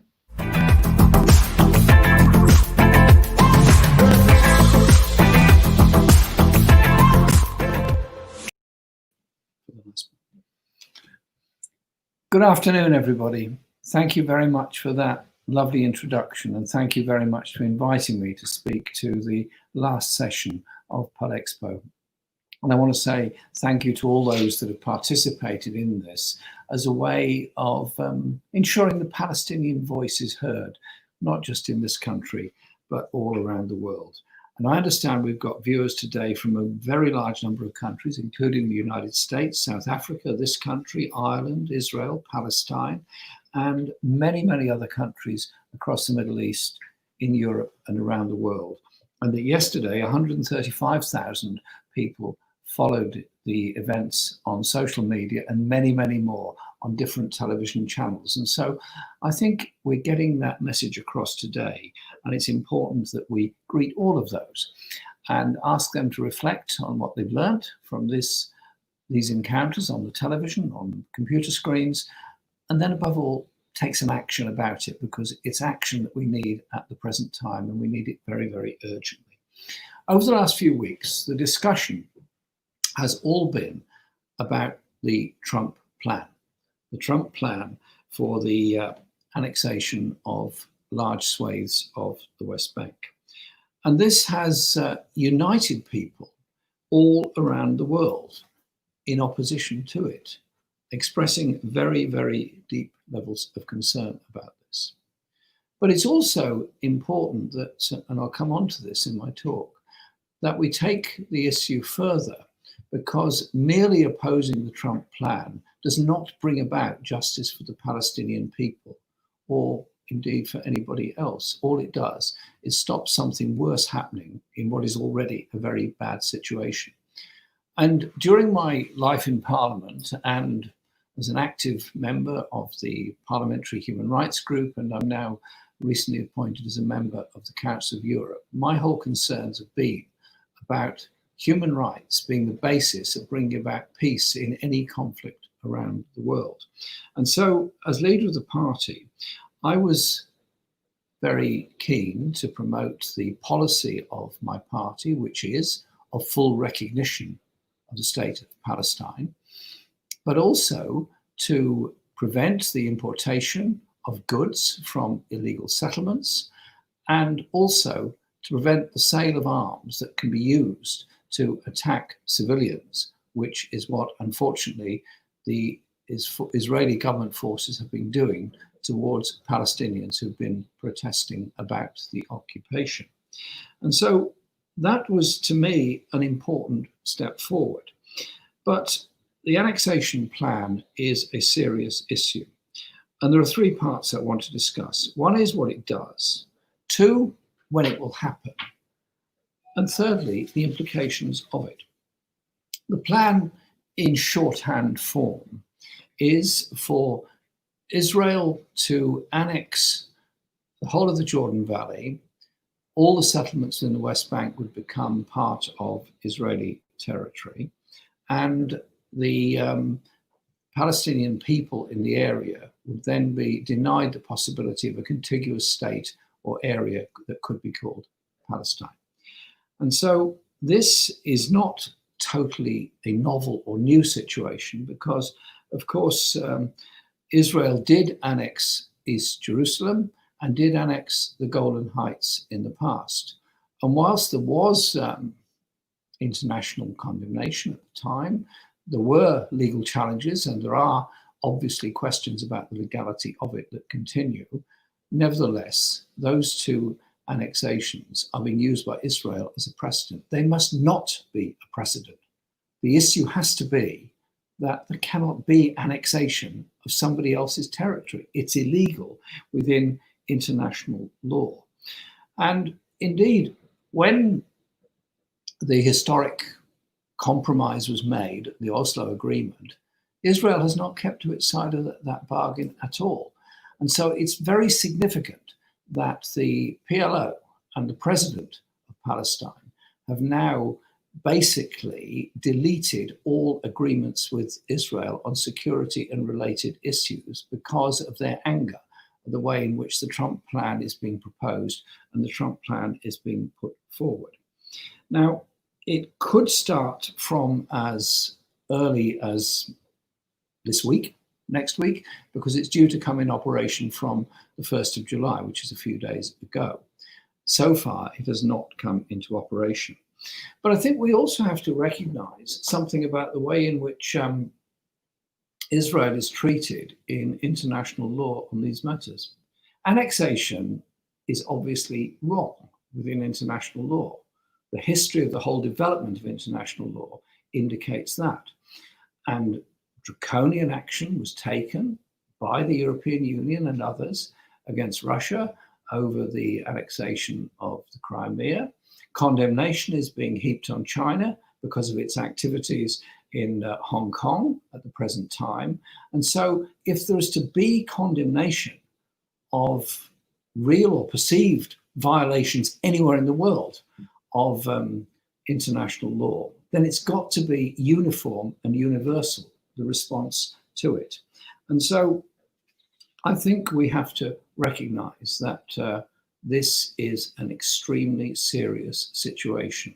And it is, at one level, a continuation of the Israeli strategy, which was, as I said, annexation of the Golan Heights, of East Jerusalem, and then the accelerated development of settlements all across the West Bank, and of course the continued encirclement of Gaza and the siege of Gaza that is going on. Now, the fact it didn't happen on July the 1st is seen by some as being a promising sign. Well, the fact it hasn't happened, I suppose, is a step forward. But I suspect any delay by the Netanyahu government on this is possibly cosmetic.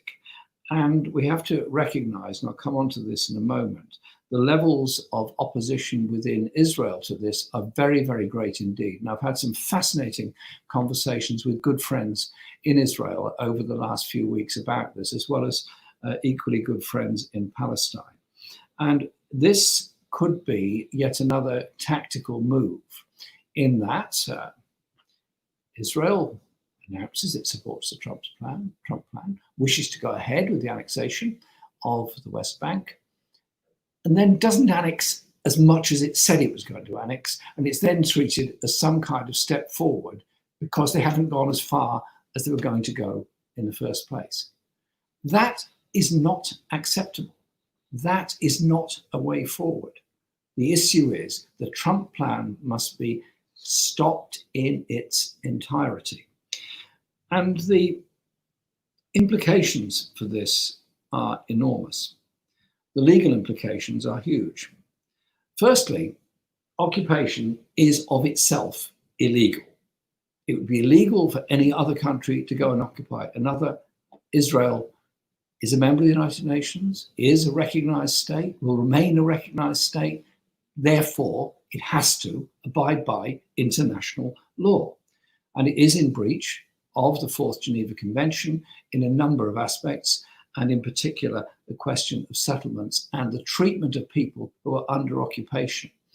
Many who have not looked closely at the whole issues surrounding Palestine, the West Bank, Gaza, and Israel often don't appreciate that it's not just the settlements we're talking about. You have the whole of the West Bank under occupation by Israel. Israel controls entry and exit to Gaza and entry and exit to the West Bank. If you cross from Egypt into Gaza, it's an Israeli control point that you're going through. If you cross the Allenby Bridge from Jordan, it's an Israeli control point you're going through. The people of the West Bank are under occupation. The settlements are a degree further in that they've taken the land away from the Palestinian people and handed it to settlers, which are then protected by the Israeli army, the defense force. And so the settlements are also illegal. What's interesting is that in the details of the proposals, it's much more about taking land of the West Bank, productive land of the West Bank, particularly the super productive Jordan Valley, than it is necessarily taking people. So the annexation will be of land, and the people will be expelled from that land.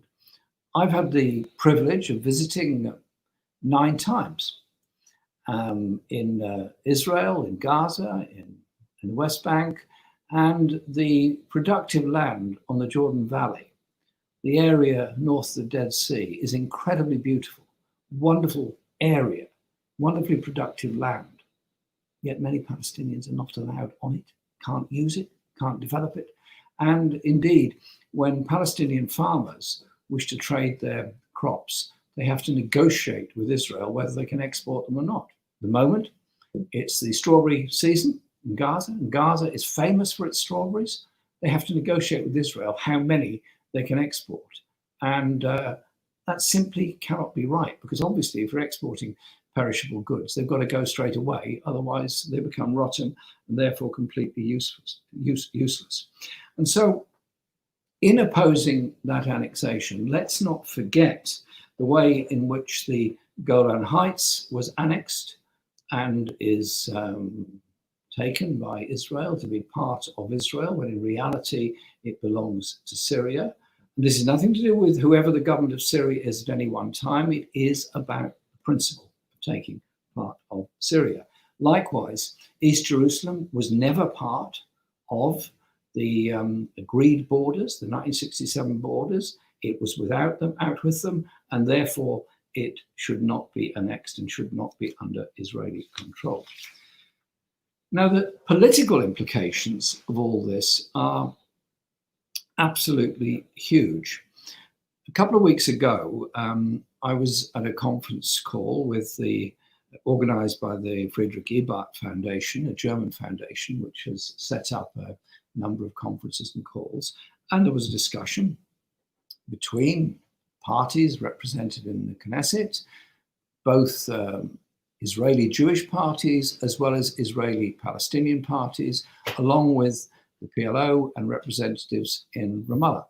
And it was a fascinating discussion. And having been involved in discussions with all aspects of life for Palestinian people and in Palestine over the last nearly 4 decades, I've never known such a sense of unanimity in opposition to an external plan. People are coming together, whatever their views might be on the long-term future. And I think that is very interesting. The degree of opposition within Israel to this plan is absolutely huge as well. Indeed, the promotion of opposition to the plan by the former Knesset Speaker, Avram Beg, is, I think, a very, very important part of it. And that shows just how much there is a sense of unity in opposition to it. There's a number of documents I could quote, but firstly, I want to quote from the Elders. The Elders are former very important world leaders. It was founded by the late Kofi Annan and includes a number of people who are either former General Secretaries of the United Nations or people who were prime ministers such as Grohar and Brundtland of their own countries. And I just quote what it says on annexation. Is fundamentally contrary to the long-term interests of both the Israeli and the Palestinian peoples. It will not dampen future Palestinian demands for rights and self-determination, but destroy hopes in a two-state compromise, will increase the risks of future violence in one of the most combustible areas in the world. This is what the Elders said in their appeal to European leaders. And they called on European leaders to consider suspending the EU's association agreement with Israel if the annexation goes ahead in any form. And recalled, and I'll come on to this at the end of my contribution, the UK's historical and abiding responsibility to the region as the colonial mandate holder of pre-1948 Palestine. The history of conflict has a long, long reach, and those are the conflicts at the end of the First World War. The second letter I want to quote is that signed by well over 1,000 people, parliamentarians in Europe and around the world, about the annexation of the West Bank. And it says, and I quote, it's being sent to High Representative Borrell, dear foreign ministers, we parliamentarians from across Europe committed to a rules-based global order share serious concerns about President Trump's plan for the Israeli-Palestinian conflict and the imminent prospect of Israeli annexation of West Bank territory. We're deeply worried about the precedent this would set on an international stage. It goes on to explain Europe's involvement in this over the past few years, and of course the devastating effect that COVID-19 is having on the poorest and most vulnerable people all around the world. And the Palestinians are amongst the poorest and most vulnerable people all around the world. And the European representative, including High Representative Borrell, have stated that the annexation could not pass unchallenged. We fully support this. Acquisition of territory by force has no place in 2020 and must have commensurate consequences. Note that, must have commensurate consequences. Failure to adequately respond would encourage other states with territorial claims to disregard basic principles of international law. The rules-based global order is central to Europe's own long-term stability and security. We have a profound interest and responsibility to protect it. And it's signed by a very large number of people from a wide range of parties, Sinn Féin, Socialist Party, Liberal Democrats, Labour, and Left Green movement in Iceland, and so on, all across Europe. The response of the other people to this has been quite extraordinary as well. The UNHCR statement is a very important one. And it points out that it will be contrary to the UN Charter, what's being proposed. It is already contrary to the Fourth Geneva Convention, what's going on. And it would also include the annexation of 235 illegal settlements, as I explained earlier. And their words, not mine. It says it would create a series of Palestinian Bantustans across the West Bank. And the Palestinian human rights lawyers who've done an incredible amount of work on this pointed out the many, many illegal acts that have been undertaken as part of the occupation of Palestine. And they, on a day-to-day basis, challenge this in every way that they can. Additionally, there are legal challenges going on. In Ireland, there is a proposal from the Economic Authority Occupied Territories Bill, which is that Ireland would be not allowed to trade with goods imported because of the Trump plan annexation into Ireland. This is being challenged by some who say it is out with European law. But there is another legal opinion that says if it is morally outrageous to the country concerned or the people concerned, then it is reasonable to enact a law which at one level appears to be contrary to the association agreement, which of course calls into question the human rights element of the association and trade agreements that have been undertaken between the European Union and Israel. And so I think it is important that it is understood just how broad the opposition is to all of these, all of the plans that have been put forward. The response by the Palestine Liberation Organization has been, in part, a very impressive document, Looming Annexation, Israel's Denial of Palestine's Right to Exist. And it's impressive in its detail and impressive in its clarity. And the series of articles put forward on annexation, on response, and so on. And if I could quote at great length, but I won't. But I think if I just quote a line that Saeb Erekat has put at the end of his introduction to it. The lack of accountability and impunity enjoyed by Israel for so long should not continue to be tolerated. Despite our everyday difficulties and occasional loss of hope, we move on with resolve and resilience. We will not give up. One day soon, we will be free. And so this debate has been unleashed by the Trump administration's promotion of the plan. But in reality, what it's done is unleashed a worldwide concern and demonstration of anxiety, despite the lockdowns in most countries about demonstrations, and united large numbers of people in Israel and in Palestine against it. Because the reality on the ground for Palestinian people is they have lower living standards than many others. They have a higher level of education standards thanks to the investment in the past by UNRWA in this and the determination of Palestinian people to be educated to the best of their ability. Gaza actually has the highest level of graduates, I think, anywhere in the world, and also amongst the highest levels of unemployment anywhere in the world. And the poverty of many people on the West Bank, the difficulties of accessing medical care, and the daily humiliation of checkpoints. Anyone that's tried to travel across the West Bank and been subject to checkpoint after checkpoint after checkpoint, it's irritating if you're an overseas visitor, it's irritating if you're an outsider visiting.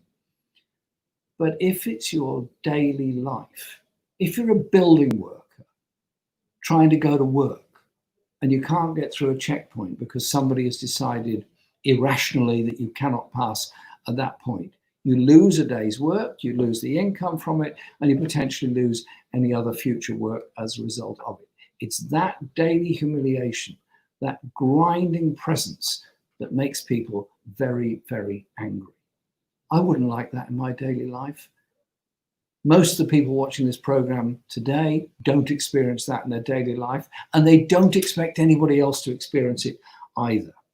And so we have to look at that. And the United States response, particularly since Trump became president, has been to cut the funding for the United Nations Relief and Works Agency.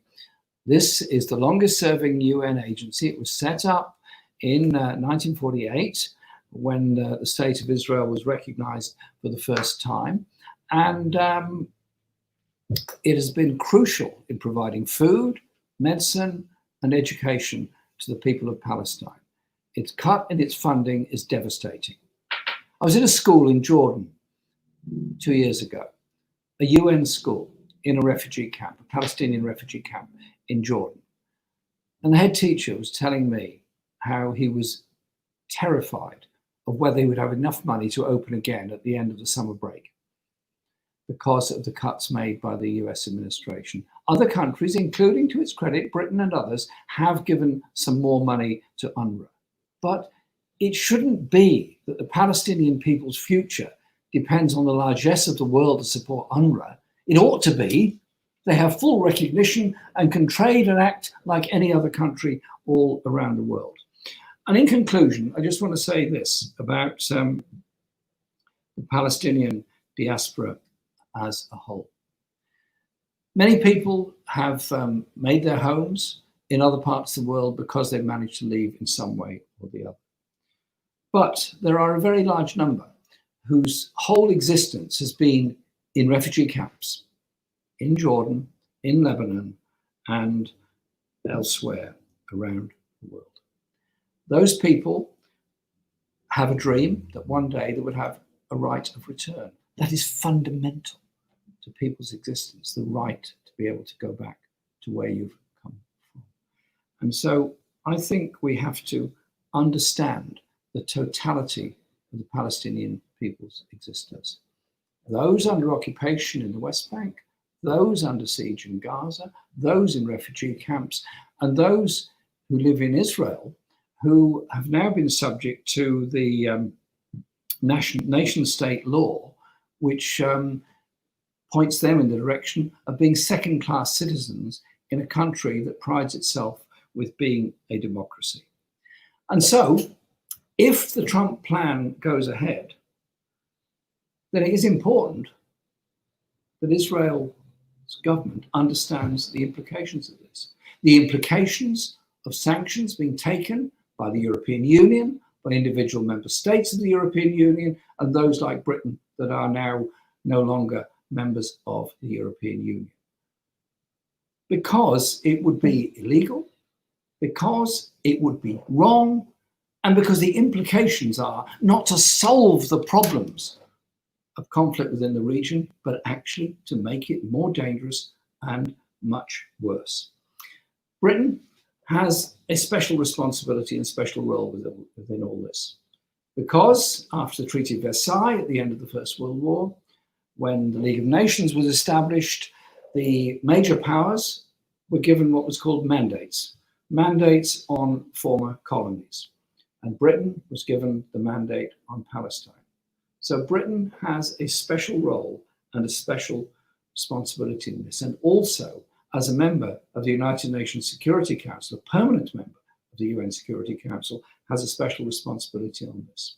So let's come together and oppose the Trump plan, work with friends all across the world, in every country, particularly including the United States, to make it an issue of the justice and rights of the people of Palestine to enjoy their lives in the way the rest of us want to, and the rights of refugees to be able to live the life they want to lead. Surely, that is not too much to ask. And over the years, it's been my absolute pleasure to get to know and work with so many good people who are determined to bring about peace and a human rights-based settlement to all of the issues facing all of the people of the Middle East. Thank you very much. Thank you, Jeremy, for those insights. That was really, really useful, I think, especially just to have a description of all the various points of opposition that we should be keeping an eye on going forward. I think it was also really significant what you mentioned about the 1st of July, that it wasn't a be-all and end-all date. It was actually just the start of a window. And that means that we all have to keep up with our efforts engagement, with our pressure on the representatives we have in Parliament, just to make sure that our voices and concerns are still being heard. So thank you very much for that. So thank you all, to the audience and to Jeremy again on behalf of Expo for your contributions, and for everyone else who's joined us also. Next up, we have a very exciting tour, virtual tour of Masjid Al-Aqsa by Mr. Abu Sway. So please keep around for that and for everything else we have for you this afternoon. Thank you very much. Thank you.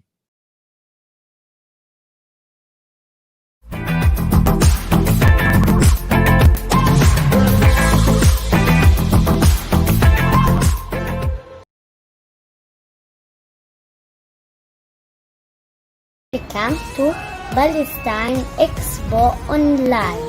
يا بنت كنعان بنت كنعان رشيها الدار بريحان بريحان يلا تنغني ألحان بهالقعدة الشلبية يلا نتلاقى سوا قعدتنا فلسطينية والهوى محلى الهوى علشانك يا صبي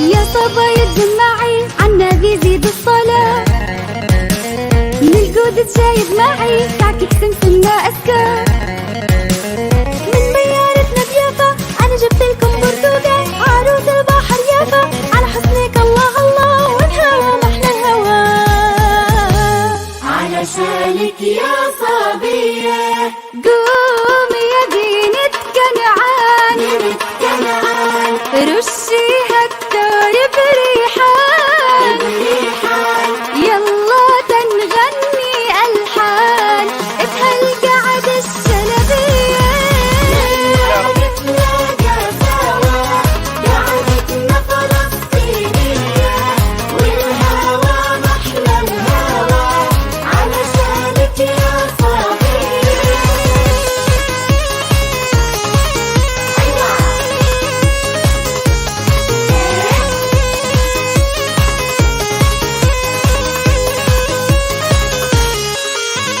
حب اللولو يا رمان من حاكورتنا بقانا عنا من أشكال ألوان اتبعثر يا رمانا وانا جبت لكم هدية جوافة غزاوية بس عالبحر والموج خلنا إلها مجانا والهوى محلى الهوى علشانك يا صبية قومي يا بنت كنعان بنت كنعان رشيها الدار بريحان بريحان يلا تنغني ألحان بهالقعدة الشلبية يلا نتلاقى سوا قعدتنا فلسطينية والهوى محلى الهوى علشانك يا صبية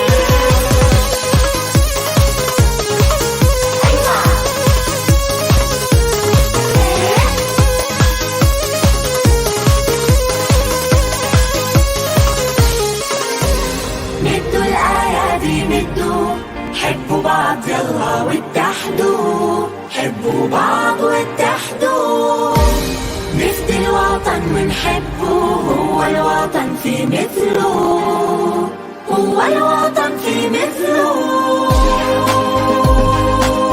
يلا يلا يلا مدوا الأيادي مدوا حبوا بعض واتحدوا سوا بنحقق كل الأماني نفدي الوطن ونحبه هو الوطن في مثله ونألف له النشيد ونغني له الأغاني يلا يلا يلا Now hold hands of each other come all of one another unite and make all wishes come true for our homeland we sacrifice there is no other place as nice we ride bombs for rain and sing them for it too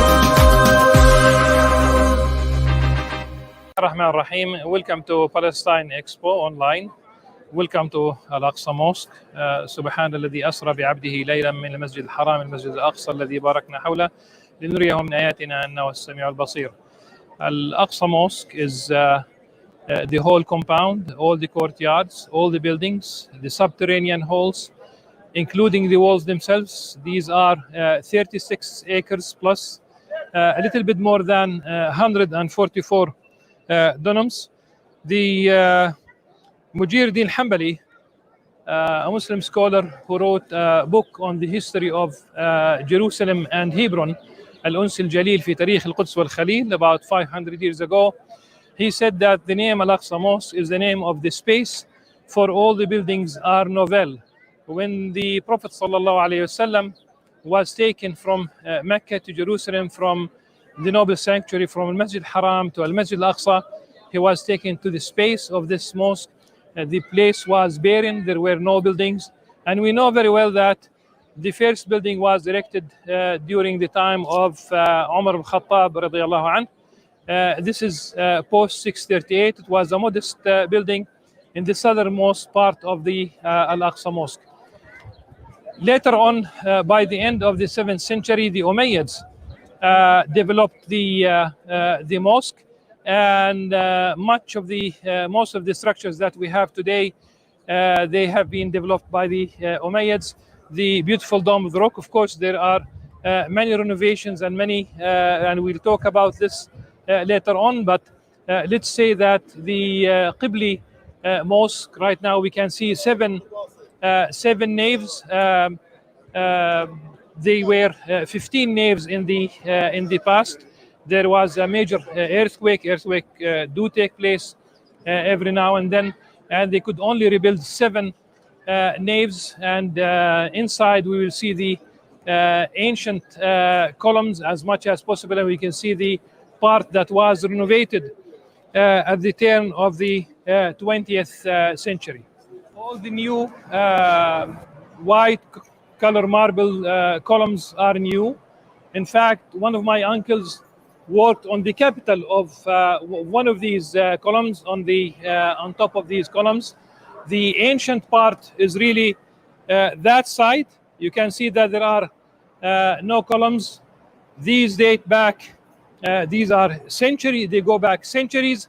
And in fact, one of these columns has kind of a window that you can see through the original Umayyad structure, and that has been reinforced because of what happens every now and then in terms of earthquakes and the tear and wear of the centuries. Right now, we will look at the window.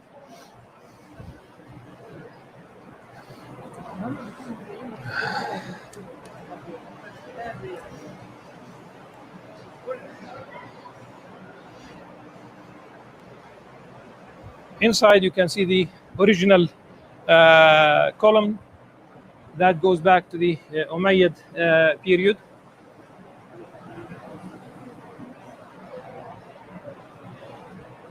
And some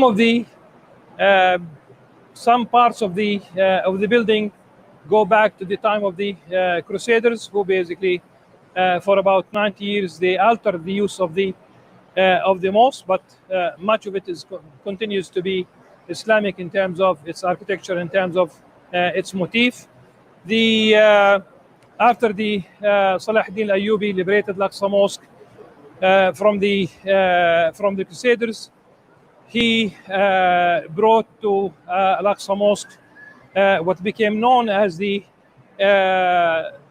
pulpit of Salah ad-Din, Minbar Salah ad-Din. Of course, it has been destroyed by an arson by an Australian in 1969, and it destroyed much of the corner, the southeastern corner of Al-Aqsa Mosque. The renovation continued. Of course, the ceiling was damaged, and today, alhamdulillah, the Hashemite Kingdom of Jordan worked on this for 40 years. They continue to be the Hashemite king is the custodian of the holy places in Jerusalem, and the Department of Waqf is part of the Jordanian Ministry of Religious Affairs. The verses here above the niche, above the mihrab of Al-Aqsa Mosque, of course, it celebrates the Isra, the journey at night journey, if you will, and this would be repeated also on the drum of the dome of the rock. Of course, it begins from the right side. Subhana alladhi asra bi'abdihi laylan min al-masjid al-haram al-masjid al-aqsa. On top of the niche, it documents basically the dedication and the renovation of the mihrab at the hands of Salah ad-Din al-Ayyubi rahimahullah.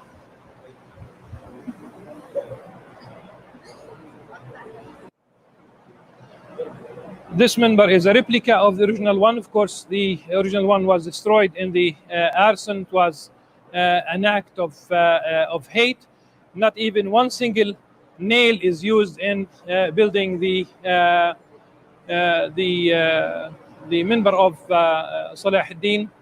It was done in Jordan following the original method. Subhanallah, it's extremely beautiful, but it reflects the care and importance of this mosque. It's one of the three mosques to which Muslims are invited to travel to for extra meritorious mosques. It's Al-Masjid al-Haram, Al-Masjid al-Nabawi, and Al-Masjid al-Aqsa. In the hadith of Maymuna radiallahu anha, she asked the Prophet sallallahu alaihi wasallam to explain our relationship with Bayt al-Maqdis, with Al-Aqsa Mosque, and the Prophet ﷺ, after explaining that this is the site where the gathering and resurrection end of time scenario will take place, he used grammatically imperative language. He said, "Ituhu fasallu fi," go and pray in it. She exclaimed that about those who cannot make it, then the Prophet ﷺ said that then they can send the gift of oil to be burnt in its lanterns. And I understand this hadith as saying primarily, of course, three things. One of them, a reminder of the finality of this world. But vis-a-vis Al-Aqsa Mosque, we have two primary relations. The first one, it is part of our faith as Muslims.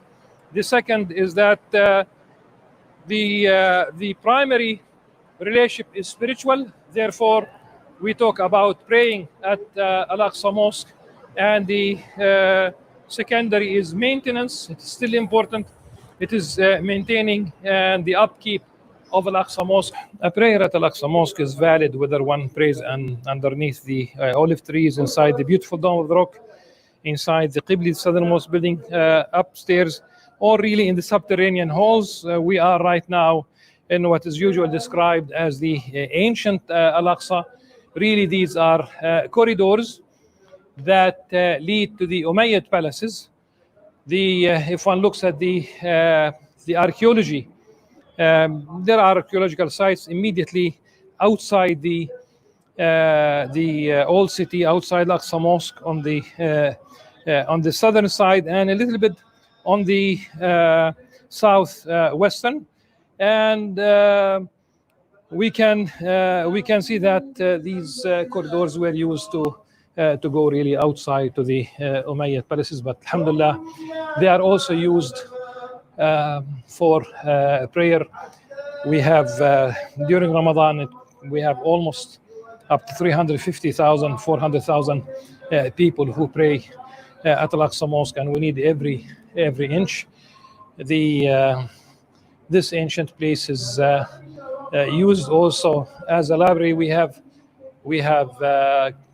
in fact, we have two major libraries at Al-Aqsa Mosque, and we have a center for that takes care of ancient manuscripts. We have thousands of these, and we have, of course, the Islamic Museum.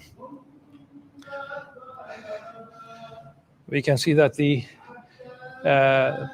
ancient columns have been really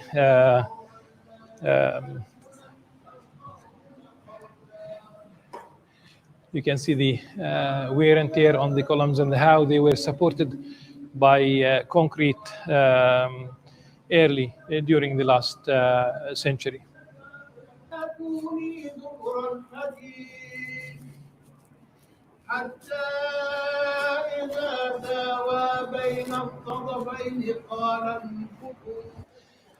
The Dome of the Rock, subhanallah, defines Jerusalem aesthetically.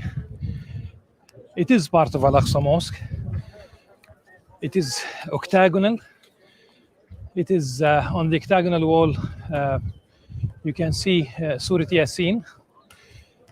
And on the drum of the dome, you have Surah Al-Isra, chapter 17 of the Quran, that addresses the journey at night. And then the narrative shifts to Prophet Musa alayhi salam and the children of Israel.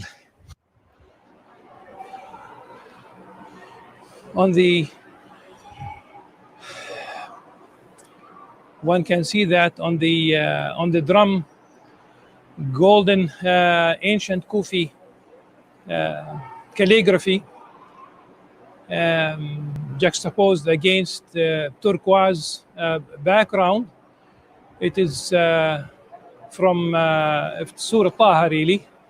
And if we talk about manuscripts, really it's a manuscript. So those who keep talking about, the Quran and whether, I'm talking about really work of some Orientalists and others who keep basically digging up.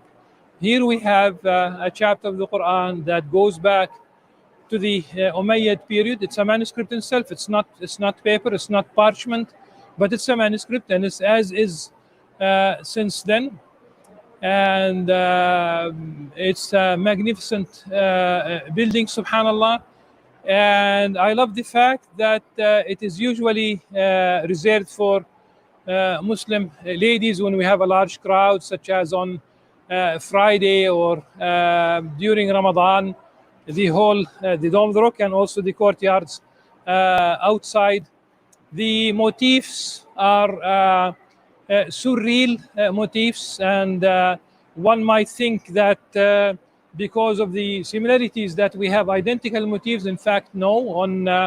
On top of each arch, the arch itself and nearby, the motifs are different, alluding to real fruits and vegetables, but also the surreal might be alluding to what one might expect in paradise.